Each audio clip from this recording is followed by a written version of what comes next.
Nous te remercions pour ce moment. Nous te donnons toute la gloire, toute l'honneur, toute l'excellence. Merci parce que tu assistes ton trône de gloire et tu règnes au siècle des siècles. Sois magnifié, sois élevé, sois adoré, sois proclamé, sois craint, sois loué. Ce soir, nous voulons simplement nous rabaisser, nous voulons diminuer. Ce soir, nous voulons simplement tenir toute la place. Toute la place, toutes les places, la première comme la place du milieu, comme la dernière place, Père. Parce que nous savons, nous reconnaissons que tu es Dieu. Père, oui, mon âme, mon corps, mon esprit confesse et reconnaît que tu es Dieu. Que tu règnes dans les cieux, sur la terre et sous la terre. Merci de nous conduire ce soir comme tu veux. Merci de nous parler. Merci de nous restaurer. Merci de nous remplir. Merci de nous équiper. Merci de nous bénir. Merci de nous relever. Merci de te révéler. Merci de conduire. Merci de diriger. Merci de restaurer, Papa. Nous te bénissons, Père. C'est dans le nom de Jésus qu'on a prié. Disons Amen. Bonsoir à tous. L'autre qui est connecté là, un petit récapitulatif s'il te plaît. Depuis la semaine passée, on parle de la destinée en Christ. Et on a pris l'exemple d'Esther. Et on a aussi pris plusieurs points, les 7 points importants pour entrer dans sa destinée. Aujourd'hui, on va juste continuer. D'accord. Et les 7 points là, tu peux nous rappeler les points vus la dernière fois? Premier point, c'est il faut appartenir à Jésus. Donner d'abord sa vie à Jésus, c'est la base. D'accord. Ensuite, il faut écouter Dieu. D'accord. Pour vraiment être sûr d'être sur le chemin. D'accord. Il faut accepter que le Seigneur, que Dieu guérisse nos blessures. D'accord. Il faut accepter la volonté de Dieu. D'accord. Façonner le caractère. D'accord. Il y a aussi la patience, il faut être patient. D'accord. Et il faut accepter de servir Dieu. D'accord. Nous réunions pour but de nous préparer, de nous équiper, de nous aider, d'enlever à nous ce qui peut être un obstacle pour que l'on rentre dans sa vision du mariage, ou la vie en général. Ces réunions sont là pour nous tailler, pour nous briser, pour nous préparer, pour nous remplir, pour nous équiper, pour faire de nous des futures femmes, des futures épouses selon le Seigneur, des futures épouses selon le Seigneur. Ça fait 11 ans, écoutez bien, 11 ans que je suis marié. 11 ans. 11 ans de vie de mariage. 11 ans. Très jeune. Je n'ai jamais battu ma femme après le mariage. On n'a jamais eu de soucis, on n'a jamais ruiné les parents, dérangé les parents, provoqué les parents. On n'a jamais dit ils sont bagarrés, ils sont quoi. Pourquoi? Parce qu'on a mis Jésus au centre.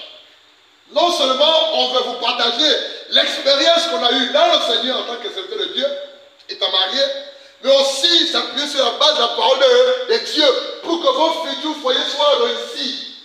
Il faudrait qu'on s'accorde et que l'on sache ce que l'on veut. Il y a des personnes qui soupirent, qui paient le prix pour chercher la face de Dieu afin que certaines personnes soient enseignées, reçoivent, soient bénies. Mais vous, qui avez cette grâce-là, vous la foulez au pied. Et c'est 2 mois après, avant ton mariage, ou quelques jours avant ton mariage, ou 3 mois avant ton mariage. Tu as déjà les enseignements pour quoi? Maintenant, si tu attends cela de moi, ça ne viendra jamais. C'est maintenant que tu peux recevoir les enseignements. Dis amen. Vous allez remarquer que la majorité des personnes qui sont absentes à cette réunion de futurs mariés là, c'est des personnes qui ont de sérieux problèmes d'ordre spirituel. Mais ne veulent pas être enseignés, brisés, taillés, préparés, équipés. On se marie depuis 11 ans. Votre foyer, c'est la paix, c'est la joie, c'est le bonheur. Refais-moi, ma chérie. Amen. Amen. Nous avons donné ça au Seigneur. Tous nos 6 enfants biologiques, c'est ensemble le foyer. Vrai ou faux? Amen. Il n'y a pas de copines dehors, il n'y a pas des enfants avant. C'est ce que je veux vous enseigner. On n'a jamais dérangé mon beau-père, ou mon père, ma belle-mère, ou ma bouli. Venez régler nos problèmes. Pourquoi? Parce que c'est ce qu'on veut vous partager. Il y a beaucoup de frères et de soeurs qui ne sont pas mariés, qui sont en âge. Mais lorsque lesquels rencontrent, ils sont chez eux. Et c'est comme ça que vous tenez des casseroles dans vos foyers. Dieu permet une plateforme pour nous préparer, pour nous équiper, pour nous aider. Qu'est-ce qu'on fait? On s'amuse. Ces réunions nous aident à préparer notre entrée dans le mariage. Pour que tu sois une femme selon le Seigneur, une épouse selon le Seigneur. Pour que tu sois un mari, une épouse selon le Seigneur. Quel que soit ton âge. Je sais que parmi les qui sont plus âgés que moi, oui, c'est vrai.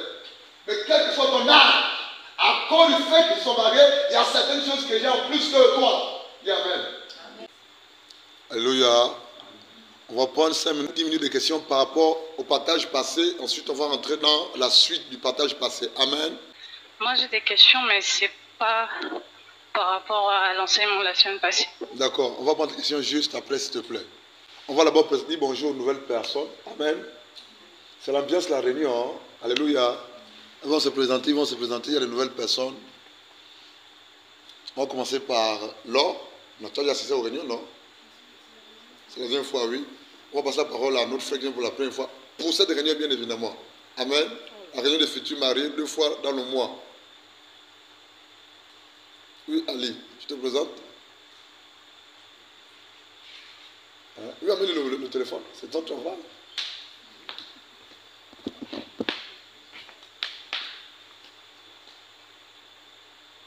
Non, c'est juste pour que ceux qui sont loin t'écoutent en fait. Bonsoir. Bonsoir. Frère Ali. D'accord. Amen. Alléluia. Bonne arrivée à l'équipe de bénisse. Il y a la jeune sœur qui est à côté, sœur Sarah. Raïssa. Raïssa. Qu'est-ce que j'ai avec Sarah? Bonsoir. Bonsoir. Je suis la sœur Raïssa. C'est la première fois que j'assiste à la Amen. Alléluia. On est arrivé.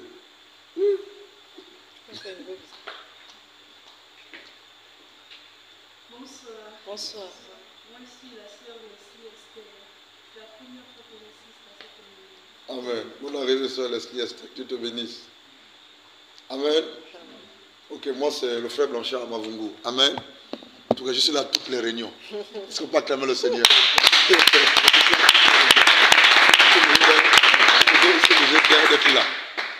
On va prendre quelques questions par rapport à la réunion passée. Certainement, tu entends à la maison après le partage et puis tu avais des questions.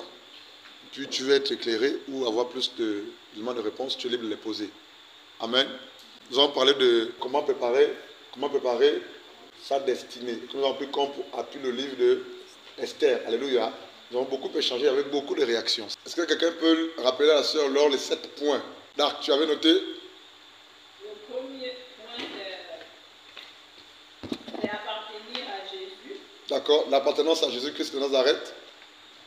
Pour entrer dans sa destinée, il faudrait au préalable appartenir à Jésus-Christ de eux. Et cela passe par la repentance. On aime la nouvelle naissance. Deuxième point. Il faut écouter Dieu. Le deuxième point, pour entrer dans sa destinée, il faut écouter Dieu. Et lorsqu'on parle d'écouter Dieu, c'est être sensible sur le plan spirituel. On écoute Dieu sur la base de sa parole. Quand tu lis un passage où la parole de Dieu, tu vas en pratique ce que tu lis. Ou écouter le son, la voix de Dieu qui te parle par ton oreille. Directement, c'est écouter Dieu. Le troisième point, il faut accepter que Dieu guérisse les blessures de notre âme. Accepter les guérisons de blessures intérieures ou internes ou de l'âme. Et ça, c'est très important. Et là, vraiment, on a mis du temps là. Amen. Et la guérison de ces blessures, pour que ces blessures soient guéries, je parle de blessures internes ou intérieures ou de l'âme, il faudra au préalable les identifier. Amen. Si tu ne les identifies pas, ces blessures internes ou intérieures ou de l'âme, tu ne pourras pas être guéri. Alléluia. Et ces blessures nous empêchent d'entrer dans notre destinée. Point suivant. Le quatrième point, accepter la volonté de Dieu. Le quatrième point, accepter la volonté de Dieu. Ici, c'est accepter ce que Dieu a arrêté, ce que Dieu a dit, ce que Dieu a décidé pour toi. Et Dieu peut te révéler sa volonté de manière directe ou il peut te la confirmer pour un frère d'une sœur. Alléluia. Mais de manière personnelle, Dieu va d'abord te le dire toi-même. Alléluia. Sa volonté. Si tu es en matière de mariage, il ne faudrait pas accepter de te marier sur la base d'une prophétie ou sur la base d'un conseil de l'homme de Dieu. Sauf si la prophétie, le conseil de l'homme de Dieu vient confirmer ce que Dieu t'a dit dans le secret. Alléluia. Il peut aussi arriver que tu sois distrait ou distraite ou la chair a pris le dessus. Toutefois que Dieu te parle par rapport à certaines choses de ta vie, tu ne saisis pas. Il peut passer par un homme de Dieu ou un serviteur de Dieu ou quelqu'un pour te rappeler certaines choses et Dieu va confirmer après. Alléluia. Être sensible dans ce domaine-là. Accepter la volonté de Dieu. Cinquième point, accepter les provisions de Dieu, c'est-à-dire les personnes que Dieu met à notre côté. Pour nous aider à entrer dans notre destinée. Ces provisions sont d'ordre matériel, financier. Ces provisions sont d'ordre humain en fait. Alléluia. Oui. Sixième point. Accepter que Dieu façonne notre caractère. D'accord. Et on s'est arrêté là. Non, c'est le sixième point. D'accord. Le septième point, c'est qu'il faut être patient. D'accord. Et le huitième point, accepter de servir Dieu dans la sanctification. D'accord. On s'est arrêté là. Et nous avions dit qu'on peut ajouter d'autres points. Amen. Mais ces points-là ont été les points choisis et arrêtés par la grâce de Dieu. Quelqu'un d'autre veut poser une question, dire quelque chose? Nous allons parler de blessures de l'âme et de caractère. Question par rapport à ce que Alpha disait. Ma question c'est sur un sujet sur lequel j'ai jamais vraiment voulu poser de questions sur la sexualité dans le mariage. Comment est-ce que les rapports sexuels doivent se faire dans le mariage selon Dieu? Et qu'est-ce qu'on a le droit ou pas le droit de faire dans le mariage par rapport à la sexualité? Donc, c'est quoi la sexualité selon Dieu? Parce que aujourd'hui, on a beaucoup d'exemples de sexualité dans le monde, on a beaucoup de dépravation aussi, on a beaucoup d'autres exemples, mais quel est l'exemple qu'on doit suivre selon la Bible? C'est ça ma question. Vous voulez qu'on réponde à la question? La notion de sexualité ou de sexe n'est pas une question taboue. Dis-moi, frère Chris Waman, tu es de quel sexe? C'est très bien. Donc, et toi, tu es de quel sexe? Qui t'a créé féminin? Pour quel but? Pour faire pipi? En fait, c'est juste pour dire que Dieu ne s'est pas trompé en te donnant un sexe masculin. Dieu ne s'est pas trompé en te donner un sexe féminin. Tout ce que Dieu a fait en matière de création, c'est pour un but bien spécifique. Mais ce but, comme l'a dit, a été dépravé ou détourné dans le mauvais sens. Dieu ne s'est pas trompé. Parce que lorsqu'il a créé Adam, il a donné à Adam un pénis.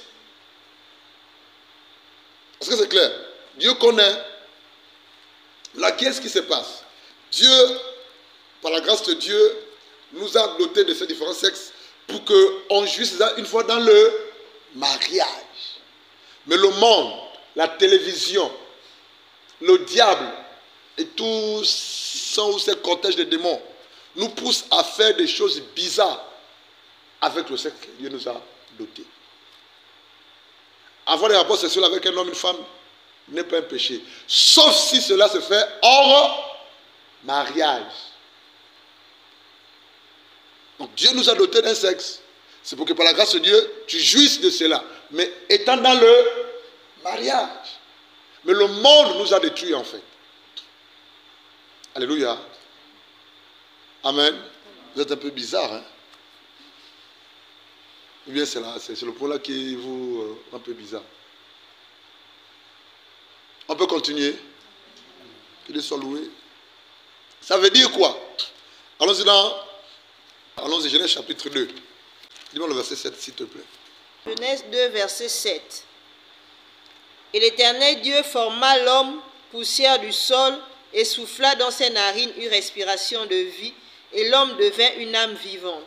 Lis-nous Genèse chapitre 2, le verset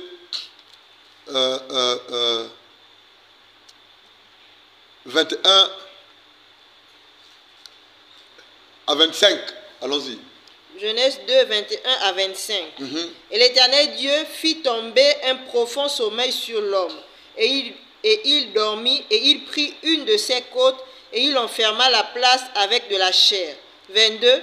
Et l'Éternel Dieu forma une femme de la côte qu'il avait prise de l'homme, et la mena vers l'homme. 23. Et l'homme dit, cette fois, celle-ci est os de mes os, et chair de ma chair. Celle-ci sera appelée femme, Isha, parce qu'elle a été prise de l'homme Ish. 24. C'est pourquoi l'homme quittera son père et sa mère et s'attachera à sa femme, et ils seront une seule chair. 25. Et ils étaient tous deux nus, l'homme et sa femme, et ils n'en avaient pas honte. Genèse chapitre 4, verset 1 seulement. Verset 1 et 2. Genèse 4, 1 et 2. Genèse 4, 1 et 2. Et l'homme connut Ève sa femme, et elle conçut et enfanta Caïn, et elle dit, j'ai acquis un homme avec l'Éternel. 2. Et elle enfanta encore son fils Abel, et Abel paissait le menu bétail, et Caïn labourait la terre. Genèse 4, 1 et 2. Adam connut. Ici, le verbe connaître ne se traduit pas dans le sens de connaître littéralement, physiquement. Ici, ça renvoie à avoir des rapports sexuels avec son épouse. Donc la Bible dit, Adam connut Ève. Connaître, c'est dans le sens sexuel. Sa femme, pardon. Adam connut Ève, sa femme, c'est là. Elle conçut. Et enfantant Caïn, et elle dit, j'ai à qui un homme par l'Éternel. En fait, dans le plan de Dieu, la sexualité devrait se faire. Quand Dieu crée Adam et Ève, dans le plan parfait de Dieu, Dieu avait déjà arrêté et dit que dans sa souveraineté que l'homme et la femme devraient aller ensemble. Donc ce n'est pas quelque chose de tabou ou un mythe. C'est sérieux. Qu'est-ce qui se passe? Genèse chapitre 1, Genèse chapitre 1, par le verset 27 à 28. Allons-y. Genèse 1, 27 à 28. Et Dieu créa l'homme à son image, il le créa à l'image de Dieu. Il les créa mâle et femelle. 28. Et Dieu les bénit et Dieu leur dit, fructifiez et multipliez et remplissez la terre et la sujettissez et dominez sur les poissons de la mer et sur les oiseaux des cieux et sur tout être vivant qui se meut sur la terre. On va lire le verset 28 dans 4 versions différentes de la Bible. C'est la version Darby. Lis le verset 28 s'il te plaît, la version Darby. Verset 28. Et Dieu les bénit et Dieu leur dit, fructifiez et multipliez et remplissez la terre et la sujettissez et dominez sur les poissons de la mer et sur les oiseaux des cieux et sur tout être vivant qui se meut sur la terre. Une autre version s'il vous plaît, la Bible. Dieu les bénit et Dieu leur dit, soyez féconds, multipliez, remplissez la terre et la sujettissez et dominez sur les poissons de la mer, sur les oiseaux du ciel et sur tout animal qui se meut sur la terre. Notre version.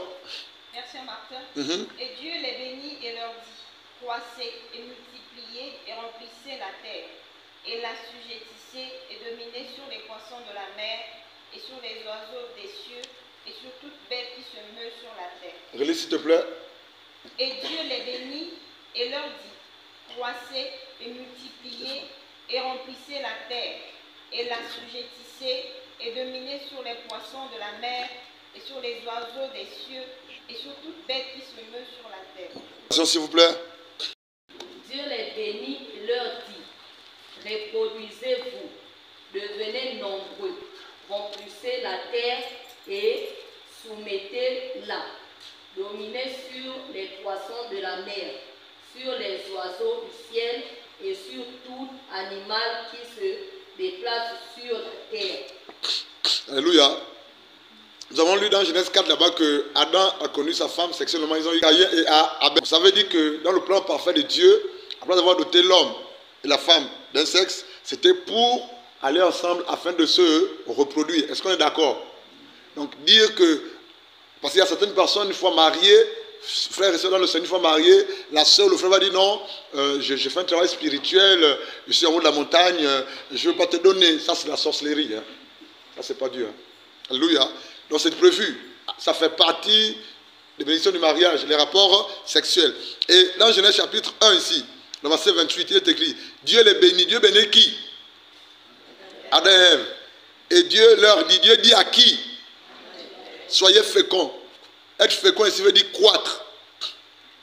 Soyez féconds. Et il dit ensuite, multipliez-vous. Ça veut dire quoi? Faites des enfants. C'est ça, non?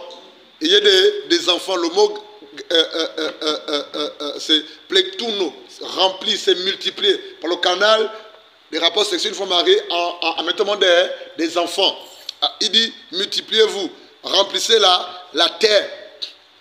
Donc, les rapports sexuels, par la grâce de Dieu, selon la Bible, sont bibliques en fait. Ce n'est pas un péché. Mais ça se fait dans le cadre du mariage. Pour nous qui sommes enfants de Dieu, les mondains, eux, ils font comme ils veulent. Mais nous, en tant qu'enfants de Dieu, parce que tu as accepté Christ Jésus, tu n'as pas le droit d'avoir des rapports sexuels avec une femme sans être marié. Si tu l'as fait avant de se convertir à Christ Jésus, tout ce que Dieu attend de toi, c'est que tu te repentes et que tu rentres dans l'obéissance, la parole de Dieu. Amen. Comment est-ce que ça se passe? Lorsque vous étiez dans le monde, tous autant que nous sommes, sauf si tu es vierge. Puis il les bénit en leur disant, ayez des enfants, devenez nombreux, peuplez toute la terre et dominez-la. Soyez les maîtres des poissons dans la mer, des oiseaux dans le ciel et de tous les animaux qui se meuvent sur la terre. En fait, ma question c'est celle-ci. Dieu a béni en fait, on peut dire que tous les chrétiens sont appelés à confronter. Dieu a béni tout le monde. Pas tous les chrétiens, tout le monde, même les païens. Voilà, tout le monde est Mais pour nous, sommes enfants de Dieu, c'est encore beaucoup mieux. Mais pourquoi alors on trouve, comment je parle de toutes les personnes qui ne sont pas dans le milieu chrétien? D'accord. Tu connais quel chrétien qui n'a pas enfanté? Tu connais? Amène-les, on va prier pour eux. D'accord. Dans la Bible, il n'y a pas de stériles qui sont restés stériles toute leur vie et qui n'ont pas enfanté. Sauf si la personne elle-même est allée chercher des problèmes avec le diable et a vendu tous ses enfants. Je ne sais pas si vous comprenez. Dans la Bible, il n'y a pas de personnes qui sont restées stériles toute leur vie. Ils ont enfanté. Ça veut dire quoi? Au nom de Jésus, s'il y a un problème de stérilité secondaire ou d'autres démoniaques sataniques sorcellaires, par la grâce du nom de Jésus, tu peux enfanter. Amen. Il y a des personnes qui ont vendu leur progéniture à cause de l'or, à cause de l'argent, à cause des biens, à cause des richesses. Ou à cause d'un pouvoir quelconque. Et du coup, il faudrait que Jésus soit au centre pour que tout rentre dans l'ordre. Amen. Mais si nous avons lu ce passage, c'est juste pour dire que dans le cadre du mariage, en tant qu'enfant de Dieu, les relations sexuelles ne sont pas proscrites. C'est biblique, c'est normal. Quand tu es marié, si tu es marié aujourd'hui, on t'a déclaré mari et femme à la mairie, tes parents t'ont dit voici la femme. Juste après, vous pouvez aller ensemble. Alléluia. Mais avant cela, ce n'est pas possible. Il y a des choses qui sont proscrites dans le cas du mariage. C'est pour ça que Alpha m'écoute. Il y a certains couples chrétiens qui regardent des films pornographiques avant d'aller ensemble. C'est un péché, c'est pas un péché. C'est pas bien. Pourquoi? C'est pour stimuler. Je ne sais pas si vous comprenez mon langage. Ça, c'est pas de Dieu, c'est diabolique. Regarder un film pornographique avant d'aller ensemble avec son mari et sa femme. Même étant chrétien, était un péché. Je ne sais pas si vous comprenez.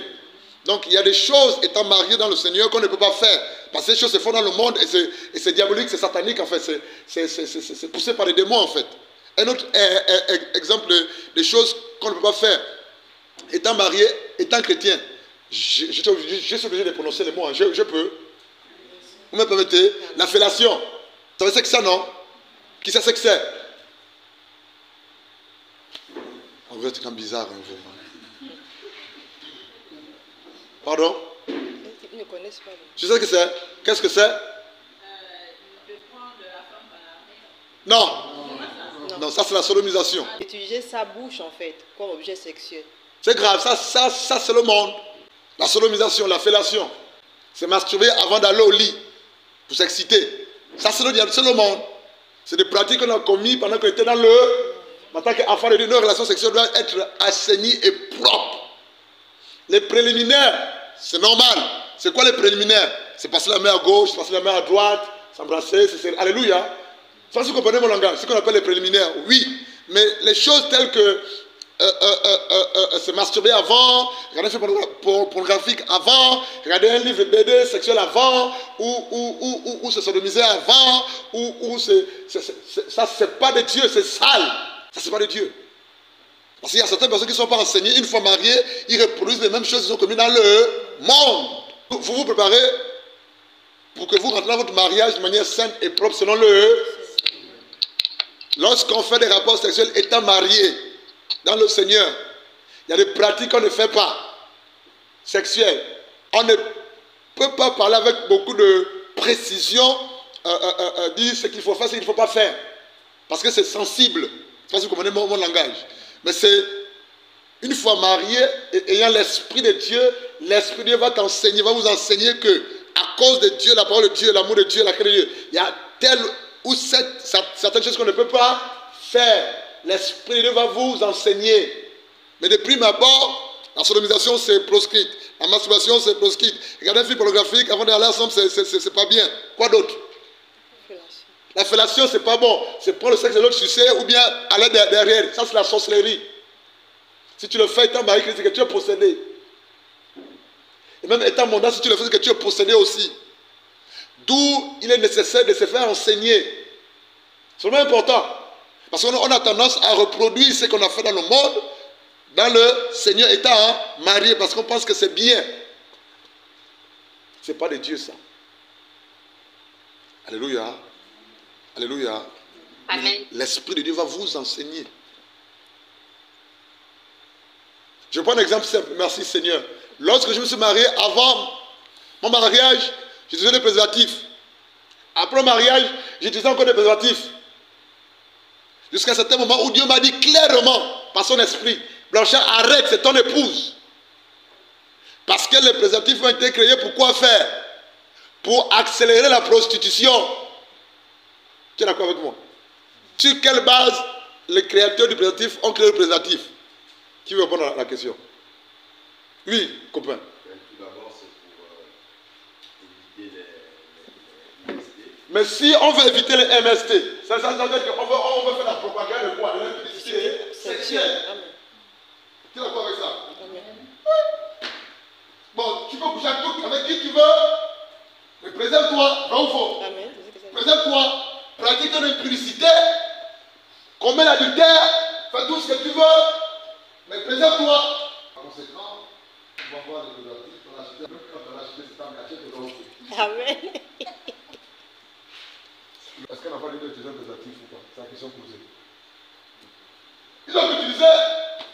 Parce que la base, le préservatif a été créé pour quoi? Pourquoi?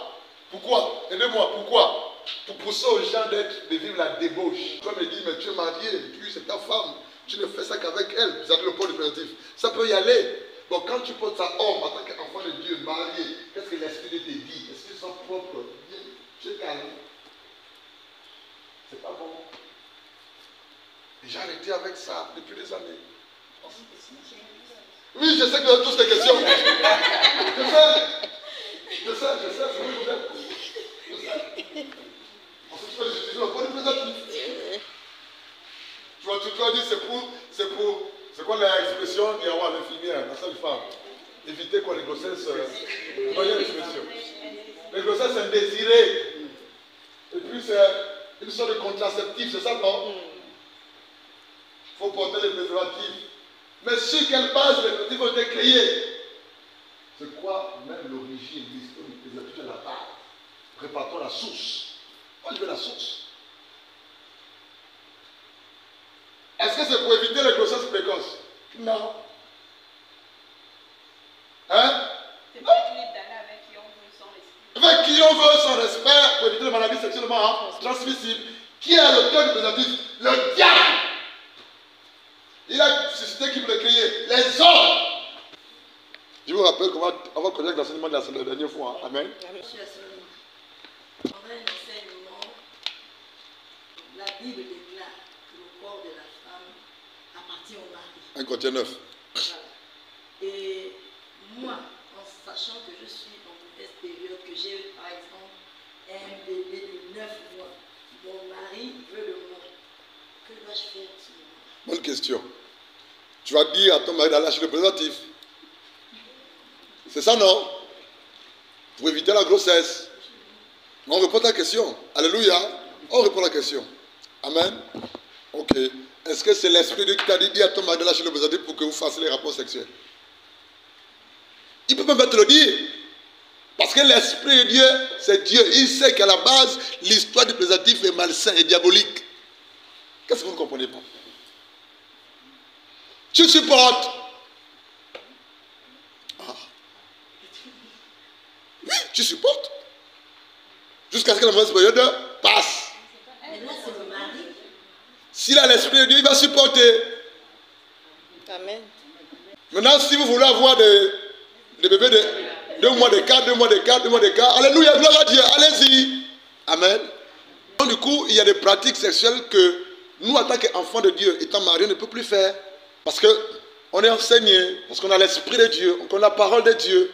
Mais l'homme et la femme, par la grâce de Dieu mariés, vous êtes libres de vous faire plaisir. Mais proprement, de manière saine. Alléluia. Et ce qui est bien, c'est que si vous faites des choses un peu bizarres, compliquées, si vous avez l'Esprit de Dieu de manière véritable, l'Esprit de Dieu va vous interpeller. Et c'est la vérité. Parce que l'Esprit de Dieu, c'est un esprit de sainteté, l'esprit de vérité. L'Esprit de Dieu enseigne, interpelle, parle, révèle. L'esprit de révélation. Donc on ne peut pas avoir reçu l'Esprit de Dieu et faire quelque chose qui n'est pas conforme à la parole de Dieu, soit par ignorance, soit par erreur, et l'Esprit de Dieu va s'éterniser. Il va forcément parler. Et si tu es sensible par la grâce de Dieu, tu vas revenir, tu vas te repentir, tu vas bénir et tu vas avancer. C'est la sensibilité de l'Esprit de Dieu qui nous manque en fait. Mais Dieu parle par son esprit. On n'est pas sensible. Alléluia. Donc je crois qu'Alpha a répondu à ta question.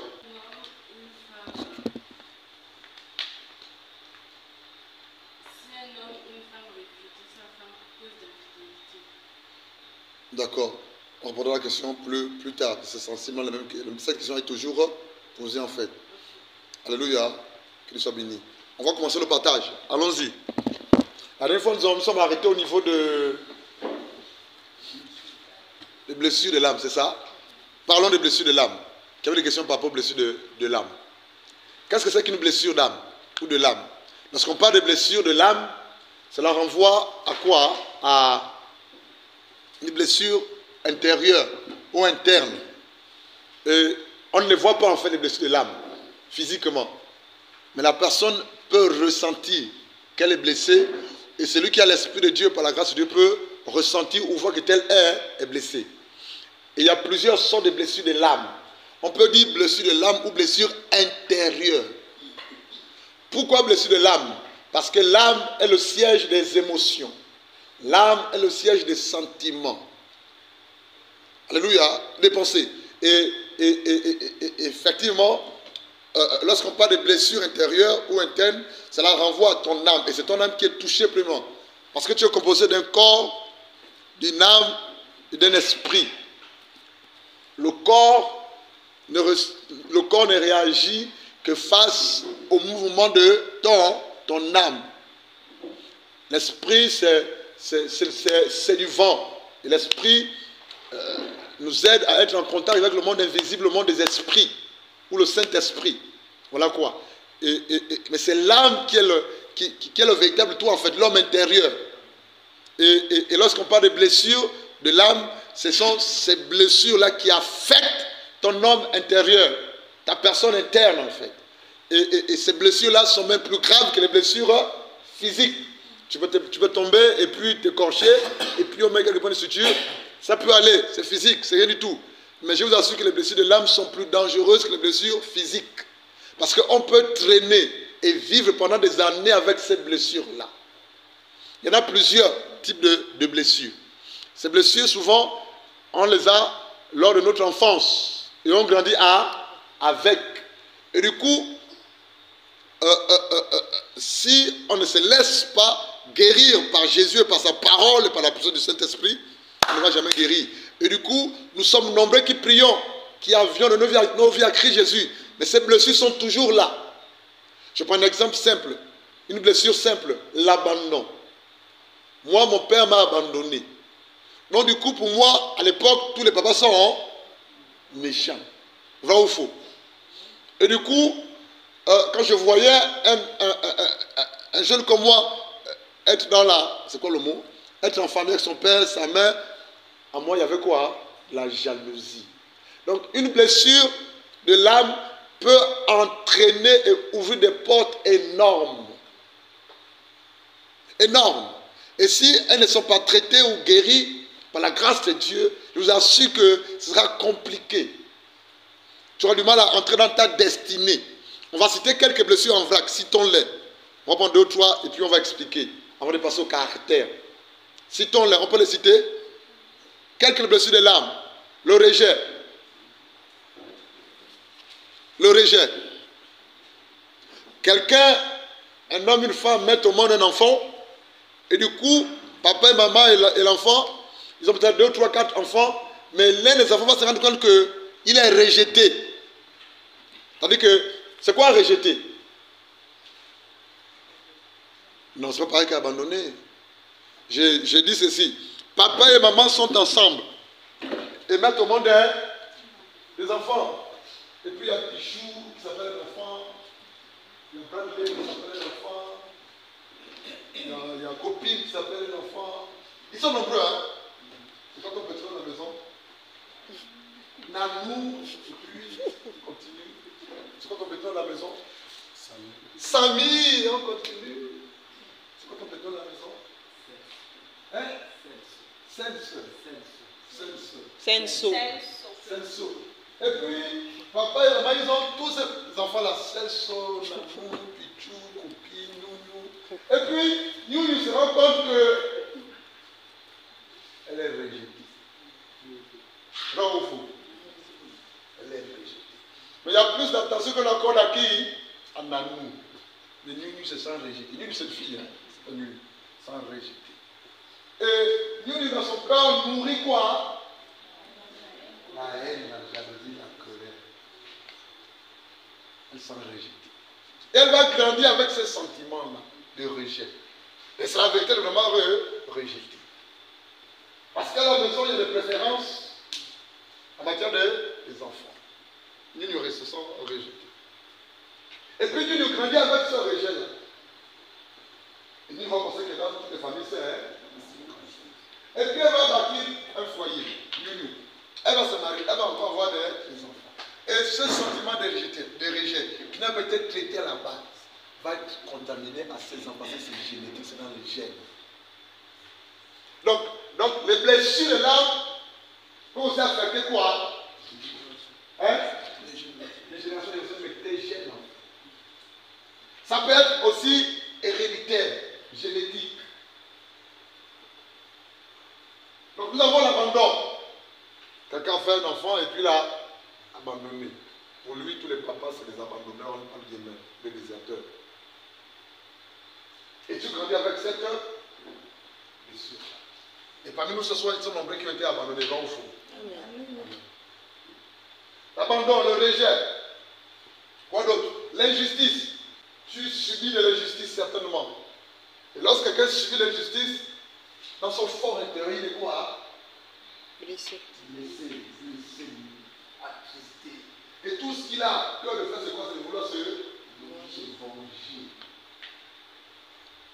L'injustice. Donc, voici quelques blessures de l'âme.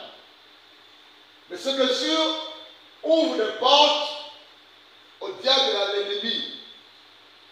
Et vont davantage t'affecter, te détruire, t'attrister. Si ces blessures ne sont pas traitées à la racine, frère, soeur, quand tu vas grandir, ça va se reproduire dans ton foyer, dans ta maison, avec tes enfants.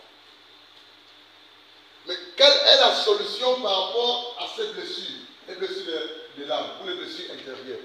Un, c'est Jésus, c'est la parole de Dieu, mais surtout le pardon. L'une des solutions miracles par la grâce de Dieu, des blessures internes, c'est quoi? C'est le pardon. Un, il faudrait d'abord accepter que tu as été blessé. Amen. Deux, il faudrait identifier la blessure. Trois, maintenant par la grâce de Dieu, passer à la solution de la guérison. Et les blessures de l'âme ne sont pas guéries par les médicaments de l'hôpital. Quelqu'un qui parle de l'hôpital, on dit non, je suis blessé.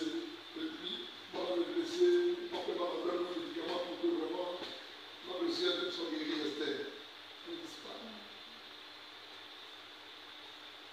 Ces blessures peuvent être traitées, guéries sur le plan spirituel. À la grâce de Dieu, au nom de Jésus. Un, il faudrait les accepter que tu es blessé. Quand je te vois, je vois que tu es blessé. Parce que sur ton visage, il y a une blessure qui remonte, qui manifeste.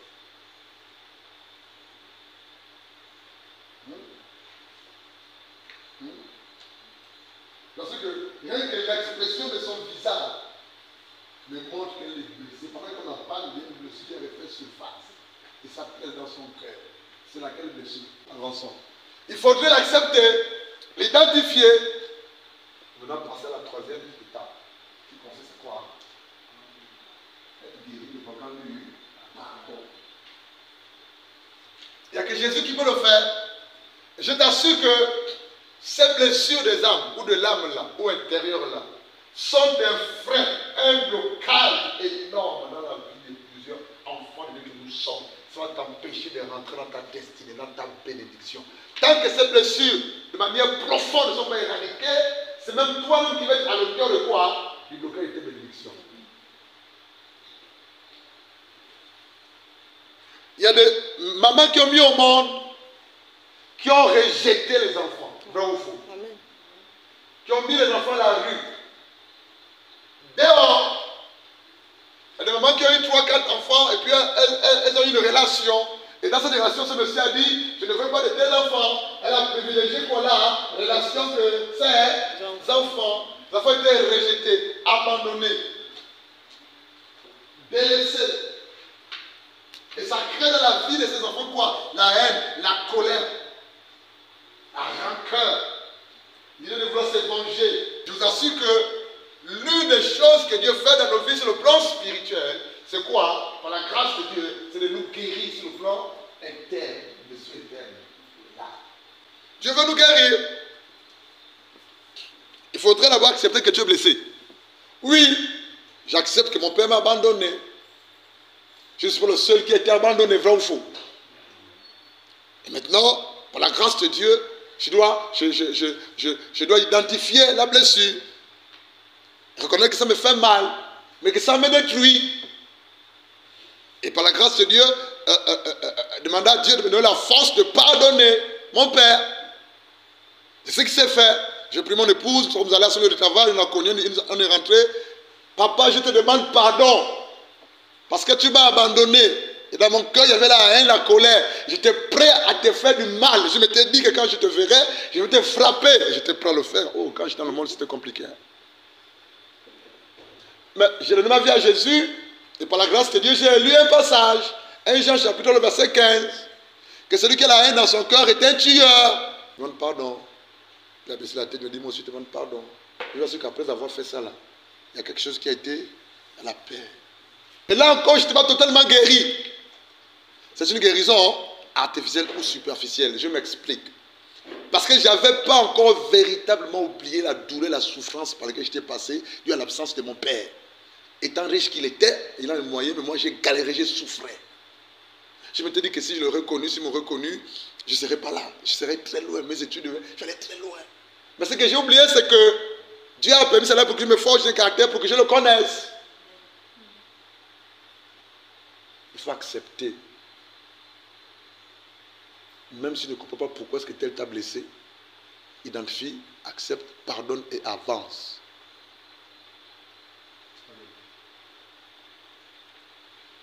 Et puis je me suis marié quelques mois après.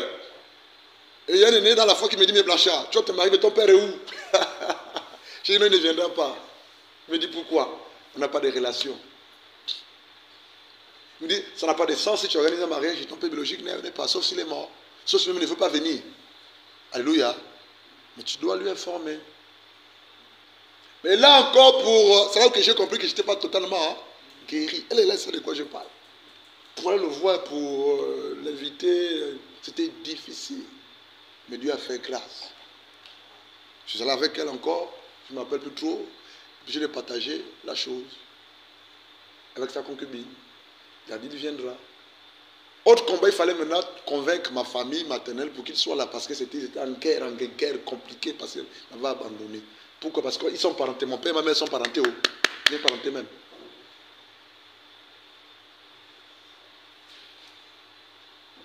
Et là, j'allais voir mes parents, ma mère, mes tantes, etc. J'ai dit, papa va venir à nos réunions. Elles ont boudé. J'ai dit, c'est mon mariage. C'est moi qui me marie. J'ai besoin qu'il assiste. Il est venu à une réunion, je crois, non? Deux réunions. Et puis après, il a fait grâce. Il a donné sa contribution. On s'est mariés. Alléluia. Les blessures sont plusieurs. Mais dans tous les cas, il faut les identifier, les accepter que tu es blessé.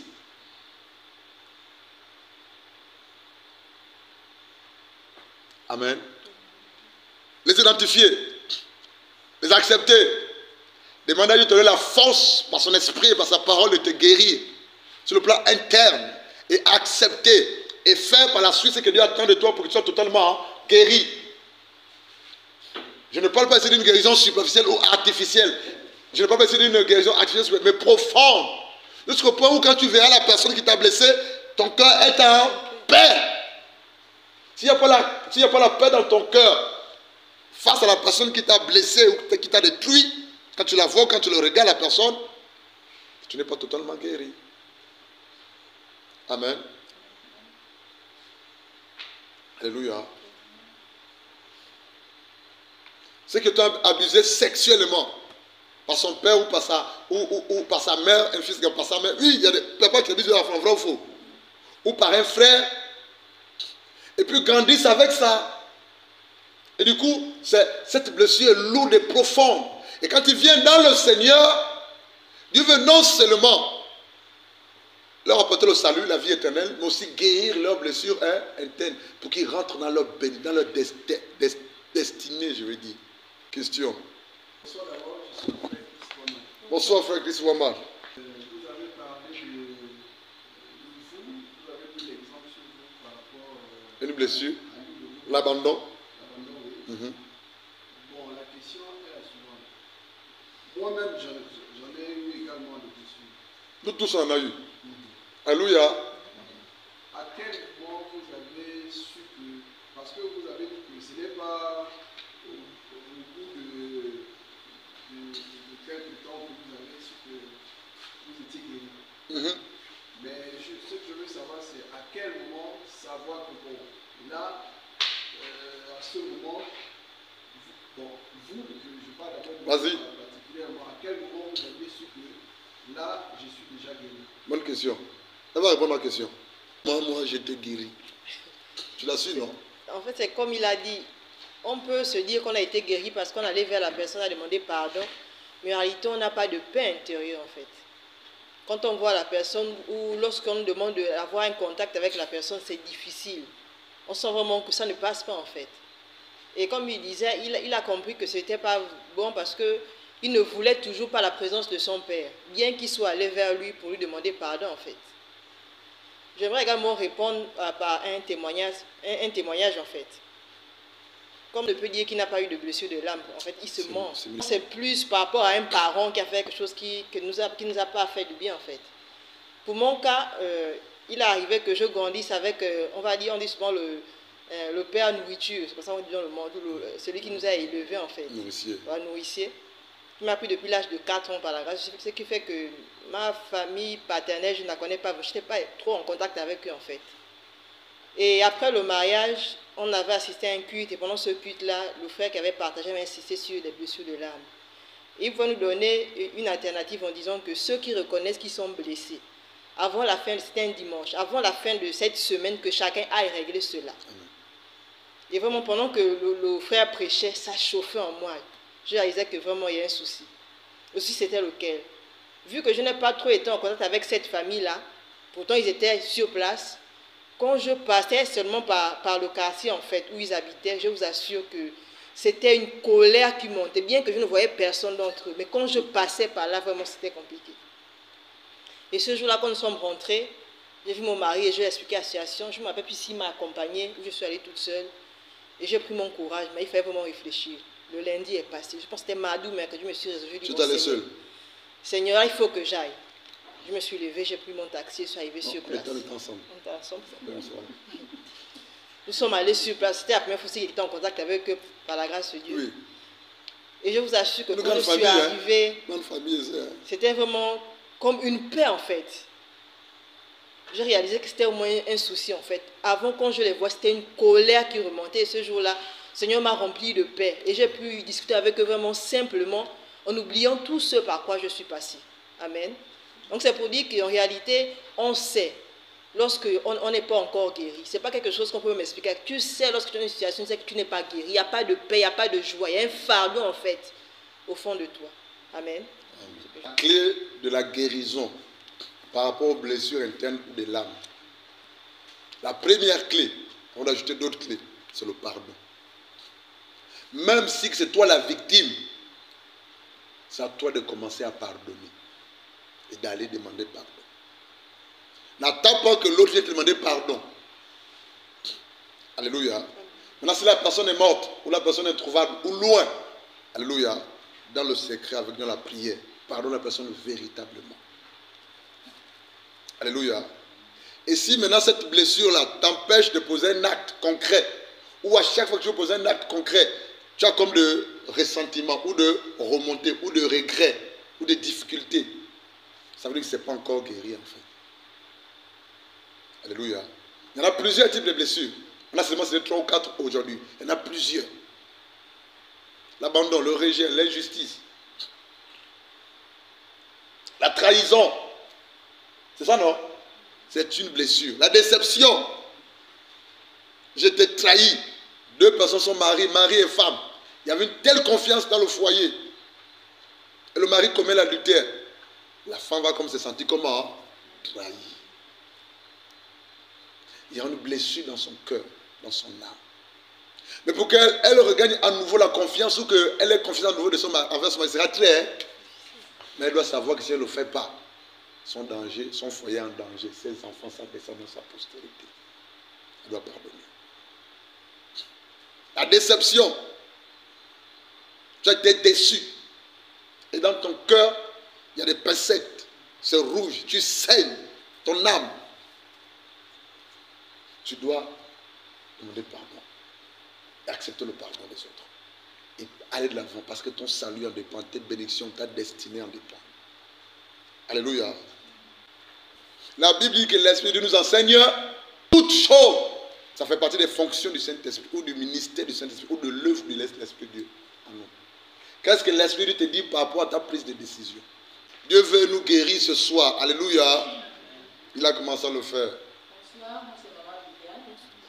Bon, moi je vais donner mon témoignage. J'ai été victime de beaucoup de blessures de l'âme. D'accord. D'abord dans la maison de mes parents, parce que maman décède, j'avais 11 ans. D'accord. Là où j'ai grandi, c'était difficile.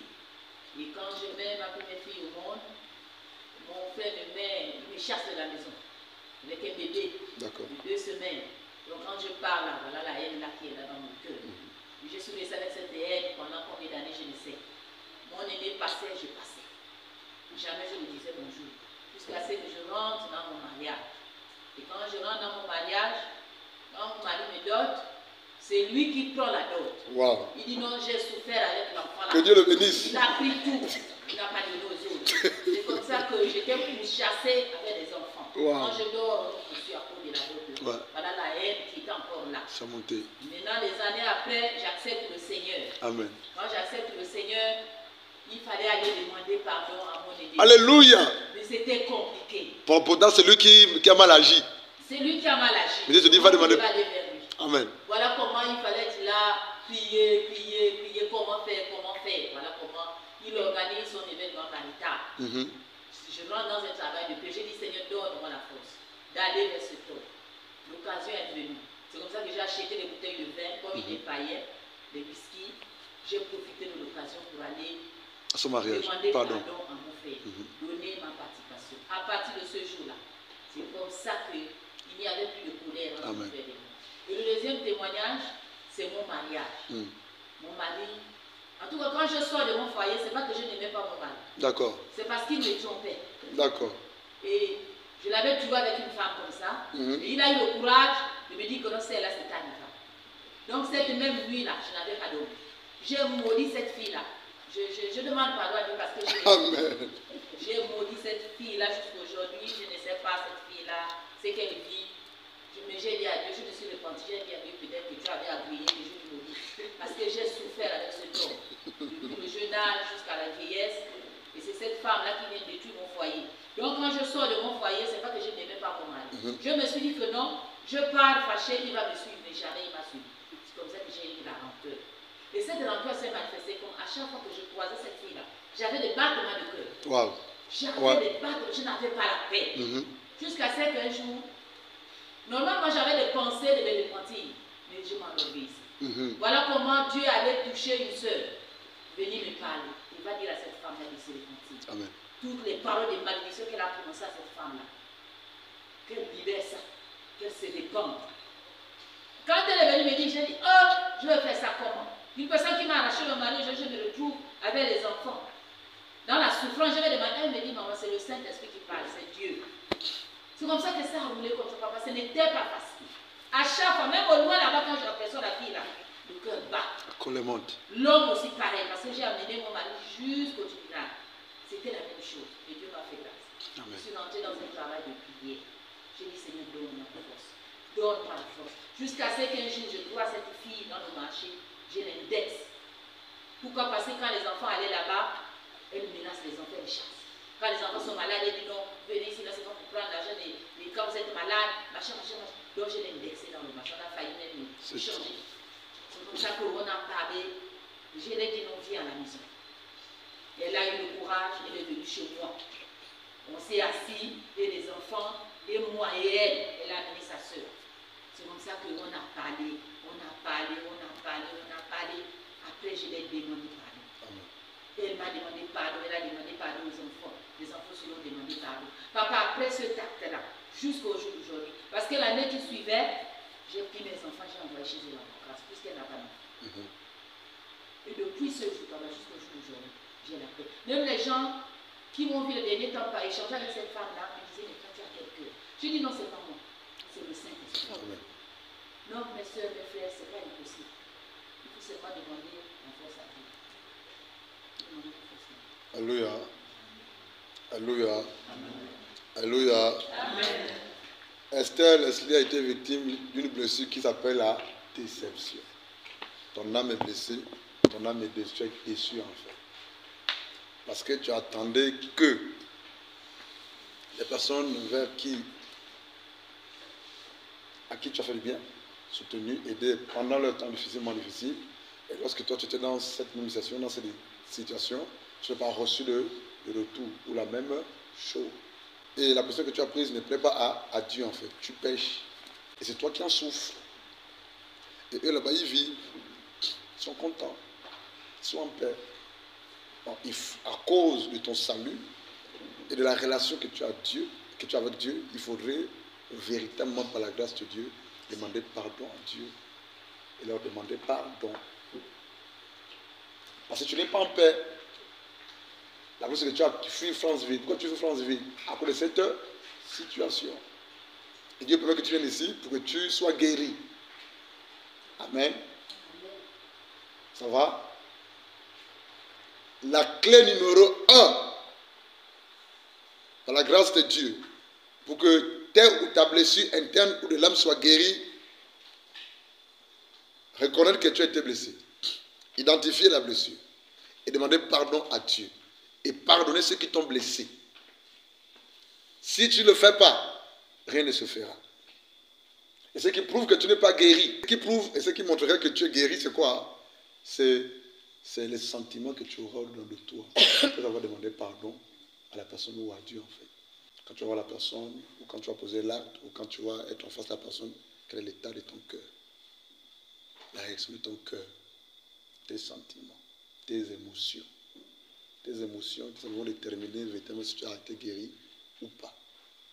Si tu es victime ou si tu es en face de la personne qui t'a fait du mal ou du tort en fait. Alléluia.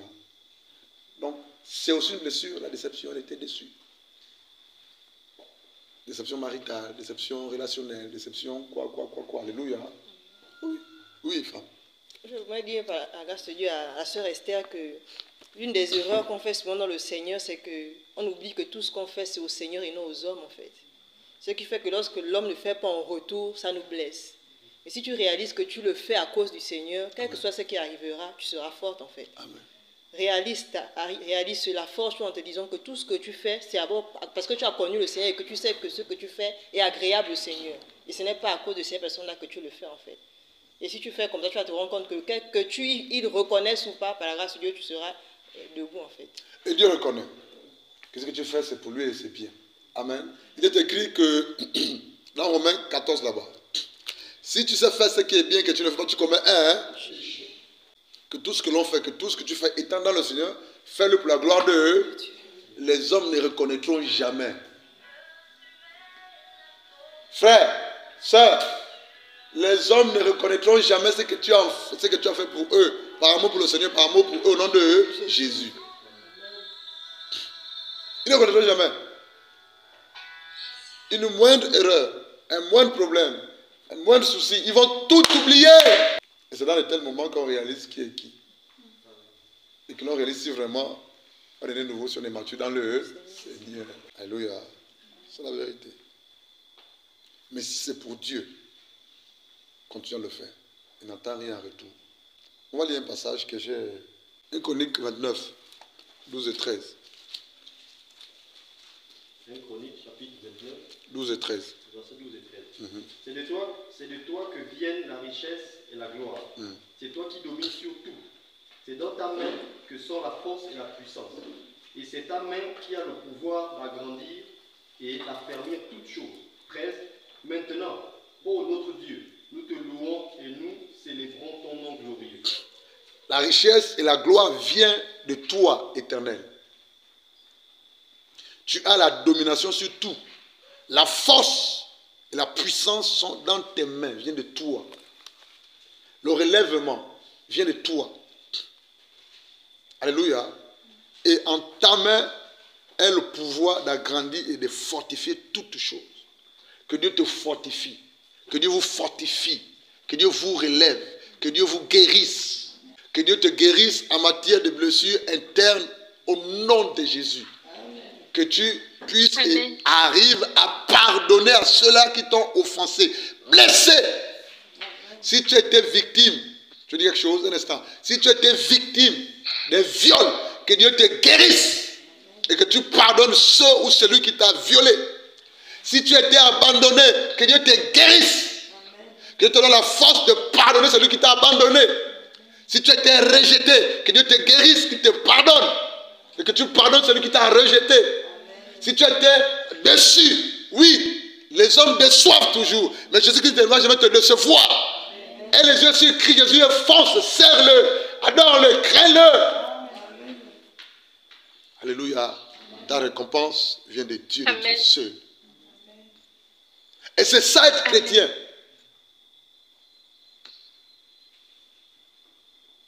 Cela ne veut pas dire que tu ne seras plus déçu, tu seras encore déçu.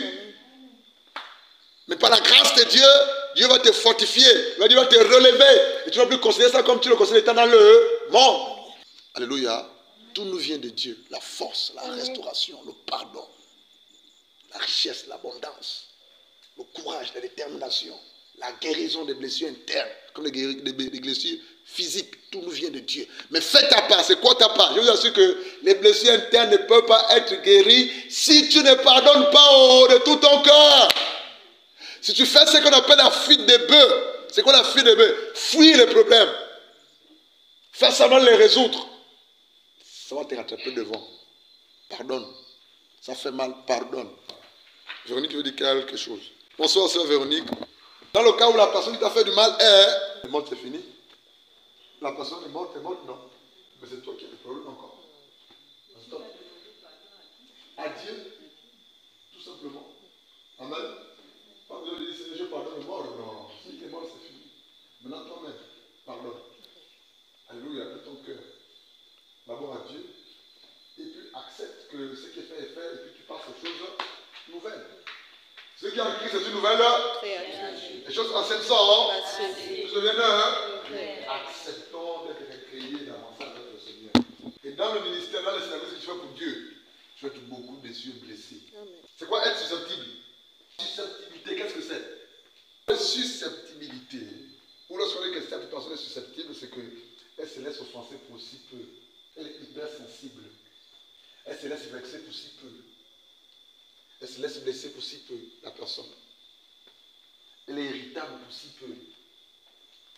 La personne est déçue pour si peu. La personne est susceptible. Petite chose. Oh, pourquoi il a fait ça? Pourquoi il m'a fait ça? C'est toujours le pourquoi.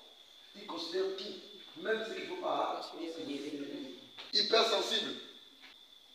Le pasteur est passé autour de moi. Il a seulement salué. Il ne m'a pas salué. Ça, c'est le langage de l'amour. C'est un exemple. Oh, le pasteur est contre moi. Non, mais c'est vrai ou faux? Les gens qui agissent comme ça.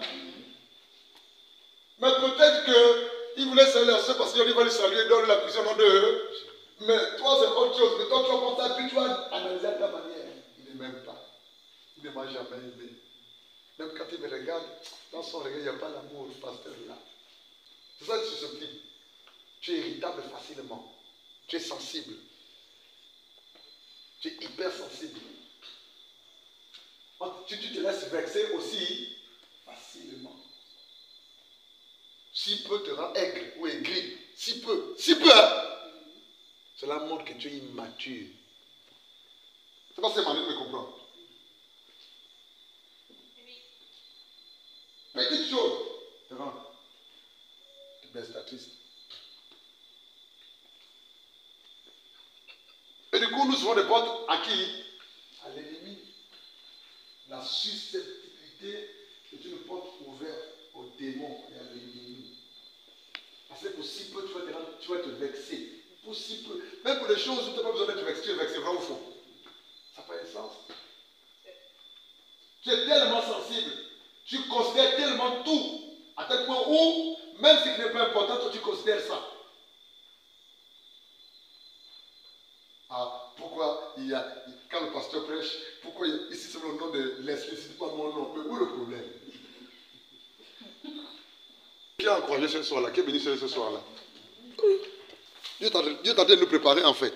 Ma question est celle-ci. Je pense que le pardon, il est suivi des actes. Exact. Je veux savoir. J'ai offensé la personne m'a offensé. D'accord. J'ai demandé pardon ensuite. Et le pardon, pour montrer vraiment, pour prouver que ton pardon il était sincère, c'est par les actes en fait. Bon, est-ce que j'ai pardonné la personne m'a pardonné?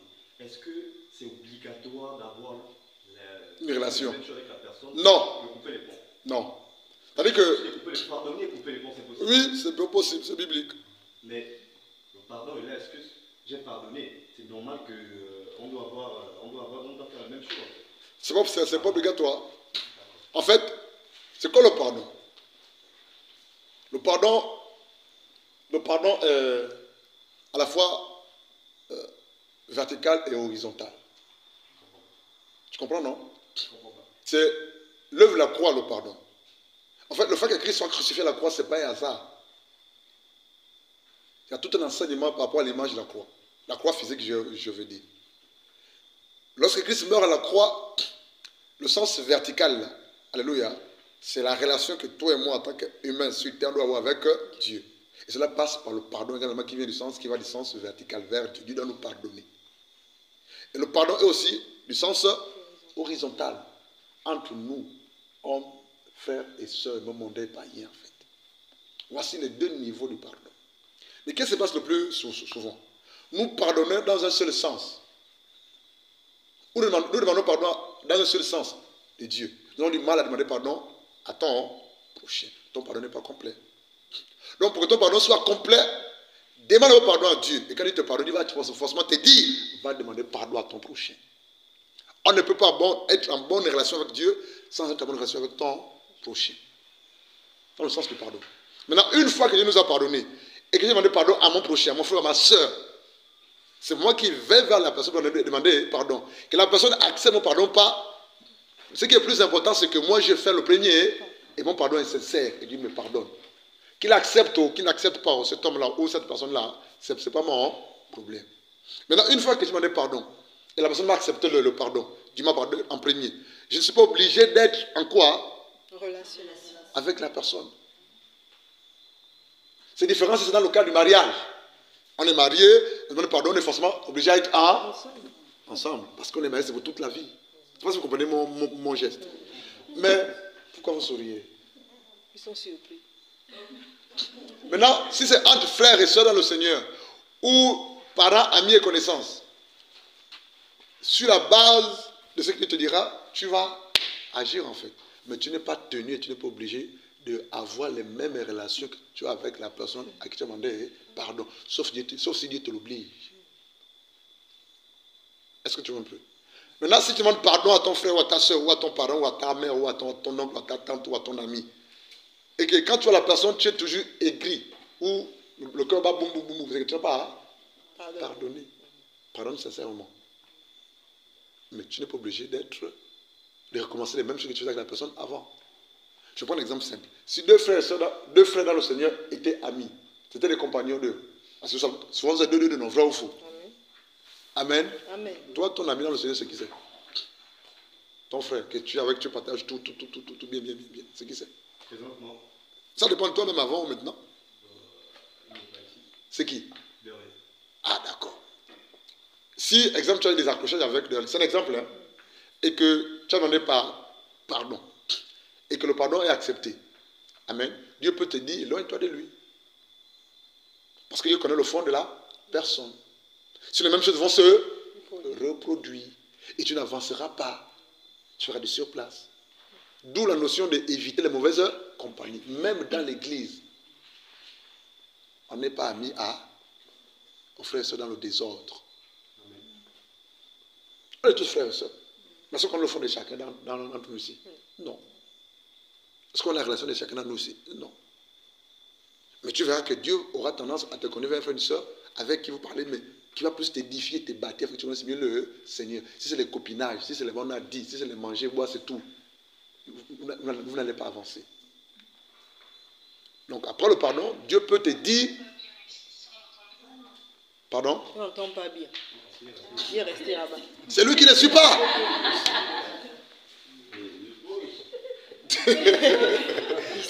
Qu'est-ce qu'elle a dit? La sœur a dit quoi? On n'écoute pas. Oui, on a une fois sur le mot de téléphone. Alléluia. Ah, Cabrel. Venez pas qu'on finisse par là. Alléluia. Donc, quand on a donné pardon, on n'est pas tenu de reprendre les mêmes choses qu'on faisait avec la personne en question. Dieu peut te dire, c'est pas toi, du frère ou de la sœur. Vous êtes du frère, c'est dans le Seigneur. Alléluia. Mais vous ne partagez plus les mêmes choses que vous partagez avant. Alléluia. Et puis, pour se dire, reprends avec la personne ou le frère ou la sœur. Alléluia. Que Dieu soit béni.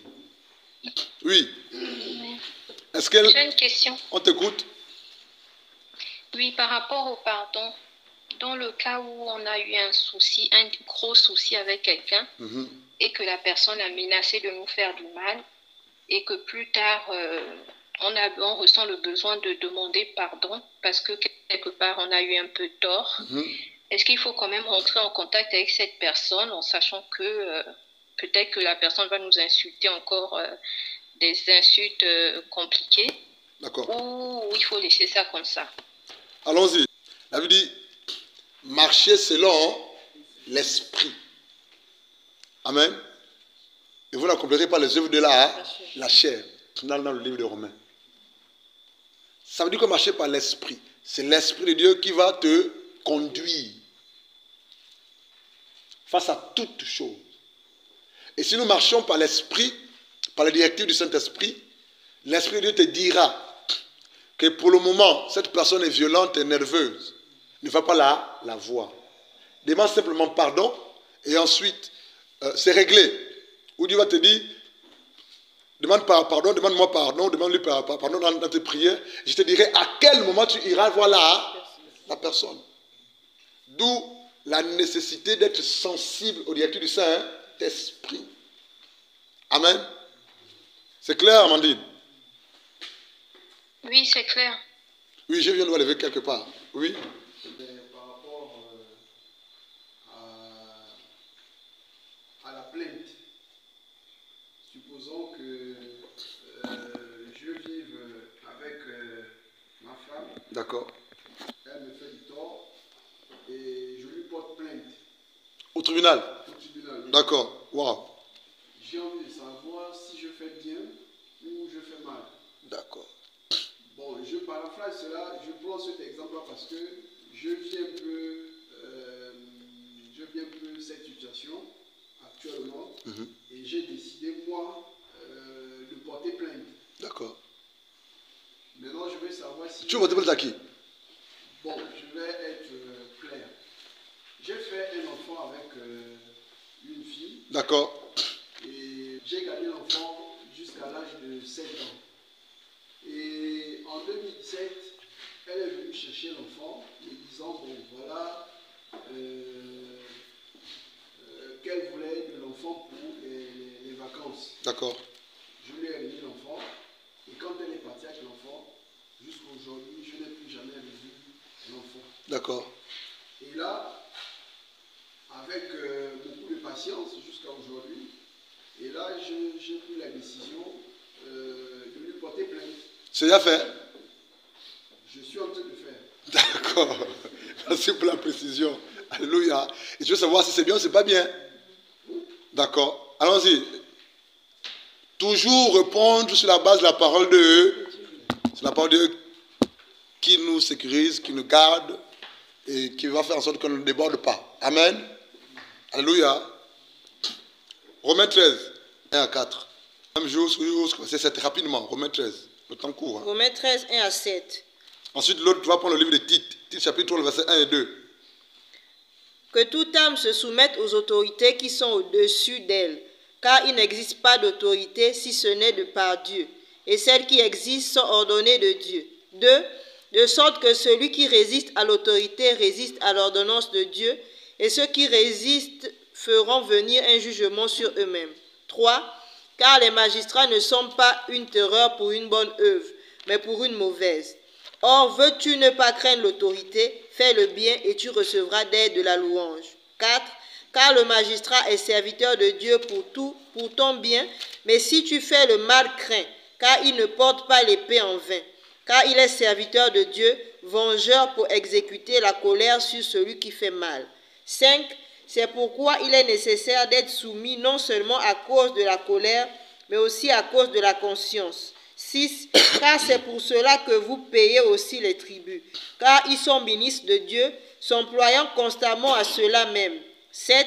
Rendez à tous ceux qui leur est dû, à qui le tribut, à qui le péage, à qui la crainte, à qui l'honneur. Titre chapitre 3, le verset 1. Rappelez-leur d'être soumis aux magistrats et aux autorités, d'obéir, d'être prêts à toute bonne œuvre. Romains chapitre 13, verset 4. Romains 13, 4. Il est écrit: le magistrat est serviteur de Dieu pour tout bien, pour ton bien, ça non? Mais si tu fais le mal, crains, car ce n'est pas en vain qu'il porte l'épée, étant serviteur de Dieu pour exercer la vengeance ou la justice et punir celui qui fait mal. Donc, les magistrats sont au service de Alléluia. Ça veut dire quoi, les frères? Si tu es convaincu que pour que ta situation puisse trouver quoi? Une solution auprès des magistrats, porte plainte. Alléluia. Donc, tu es libre d'amener ton problème au tribunal, auprès de magistrats, pour qu'une solution soit trouvée ou tranchée. Tu es libre de le faire. C'est biblique. Ce n'est pas un péché de le faire. Est-ce qu'on est d'accord là-dessus? Maintenant, je vais équilibrer. C'est ça le plus important. L'équilibre. Ça veut dire quoi? Ça veut dire que pour ton cas d'espèce, est-ce que c'est nécessaire d'amener une telle affaire au tribunal pour que tu reprennes l'enfant bien, pour que tout rentre dans l'ordre? Non! En tant qu'enfant de Dieu, en tant que chrétien, pour ce cas d'espèce, il est mieux de quoi? De fléchir l'air et de prier pour que Dieu touche le cœur de cette femme et que les choses rentrent dans l'ordre. Parce que ce que le magistrat peut faire, il va juste lire les textes et vouloir compliquer ou oppresser ou résoudre les choses à la force ou à la violence. Ça peut orchestrer autre chose dans le cœur de l'enfant et même de cette femme-là. Or, si tu fléchis les genoux, sachant que tu as reçu Christ Jésus, que tu as l'autorité de Dieu, au nom de Jésus, tu pries, les choses vont être réglées proprement et selon le Seigneur. Alléluia. Tu as d'autres enfants, non? À part le tu as d'autres enfants? Non. Prie Dieu pour que Dieu te donne d'autres enfants une fois mariés. Et prie Dieu pour que Dieu fasse grâce que cet enfant reconnaisse que, sache que tu es son père dans tous les cas. L'enfant reviendra vers toi au nom de Jésus. Mais la voie du tribunal pour ce problème n'est pas la bonne voie. Voilà pourquoi, tant qu'enfant de Dieu, ne cherchez pas d'abord à résoudre les problèmes par la force ou en faisant recours à la loi. Sauf si c'est une situation extrême. Voilà quoi. Mais pour ce cas d'espèce, tu peux d'abord prier et continuer de prier pour que les choses se règlent selon le Seigneur. Parce que je t'assure que si cet enfant aime plus la mère que toi, au lieu de vouloir arranger, tu vas mettre quelque chose de pas bien dans le cœur d'eux et tu vas tout détruire. On va te fuir. Maman, papa mener maman ou au tribunal. Tu l'as fait par amour pour l'enfant, mais elle pourra y commencer autrement. Alléluia.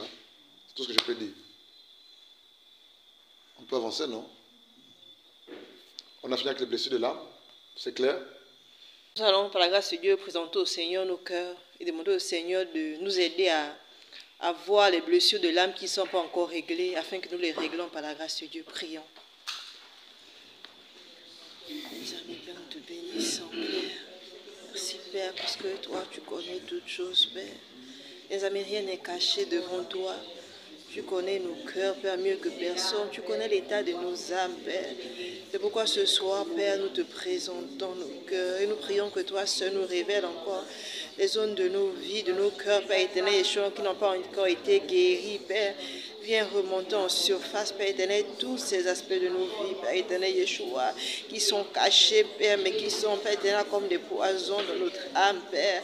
Les amis, nous voulons véritablement être guéris de ces blessures, Père.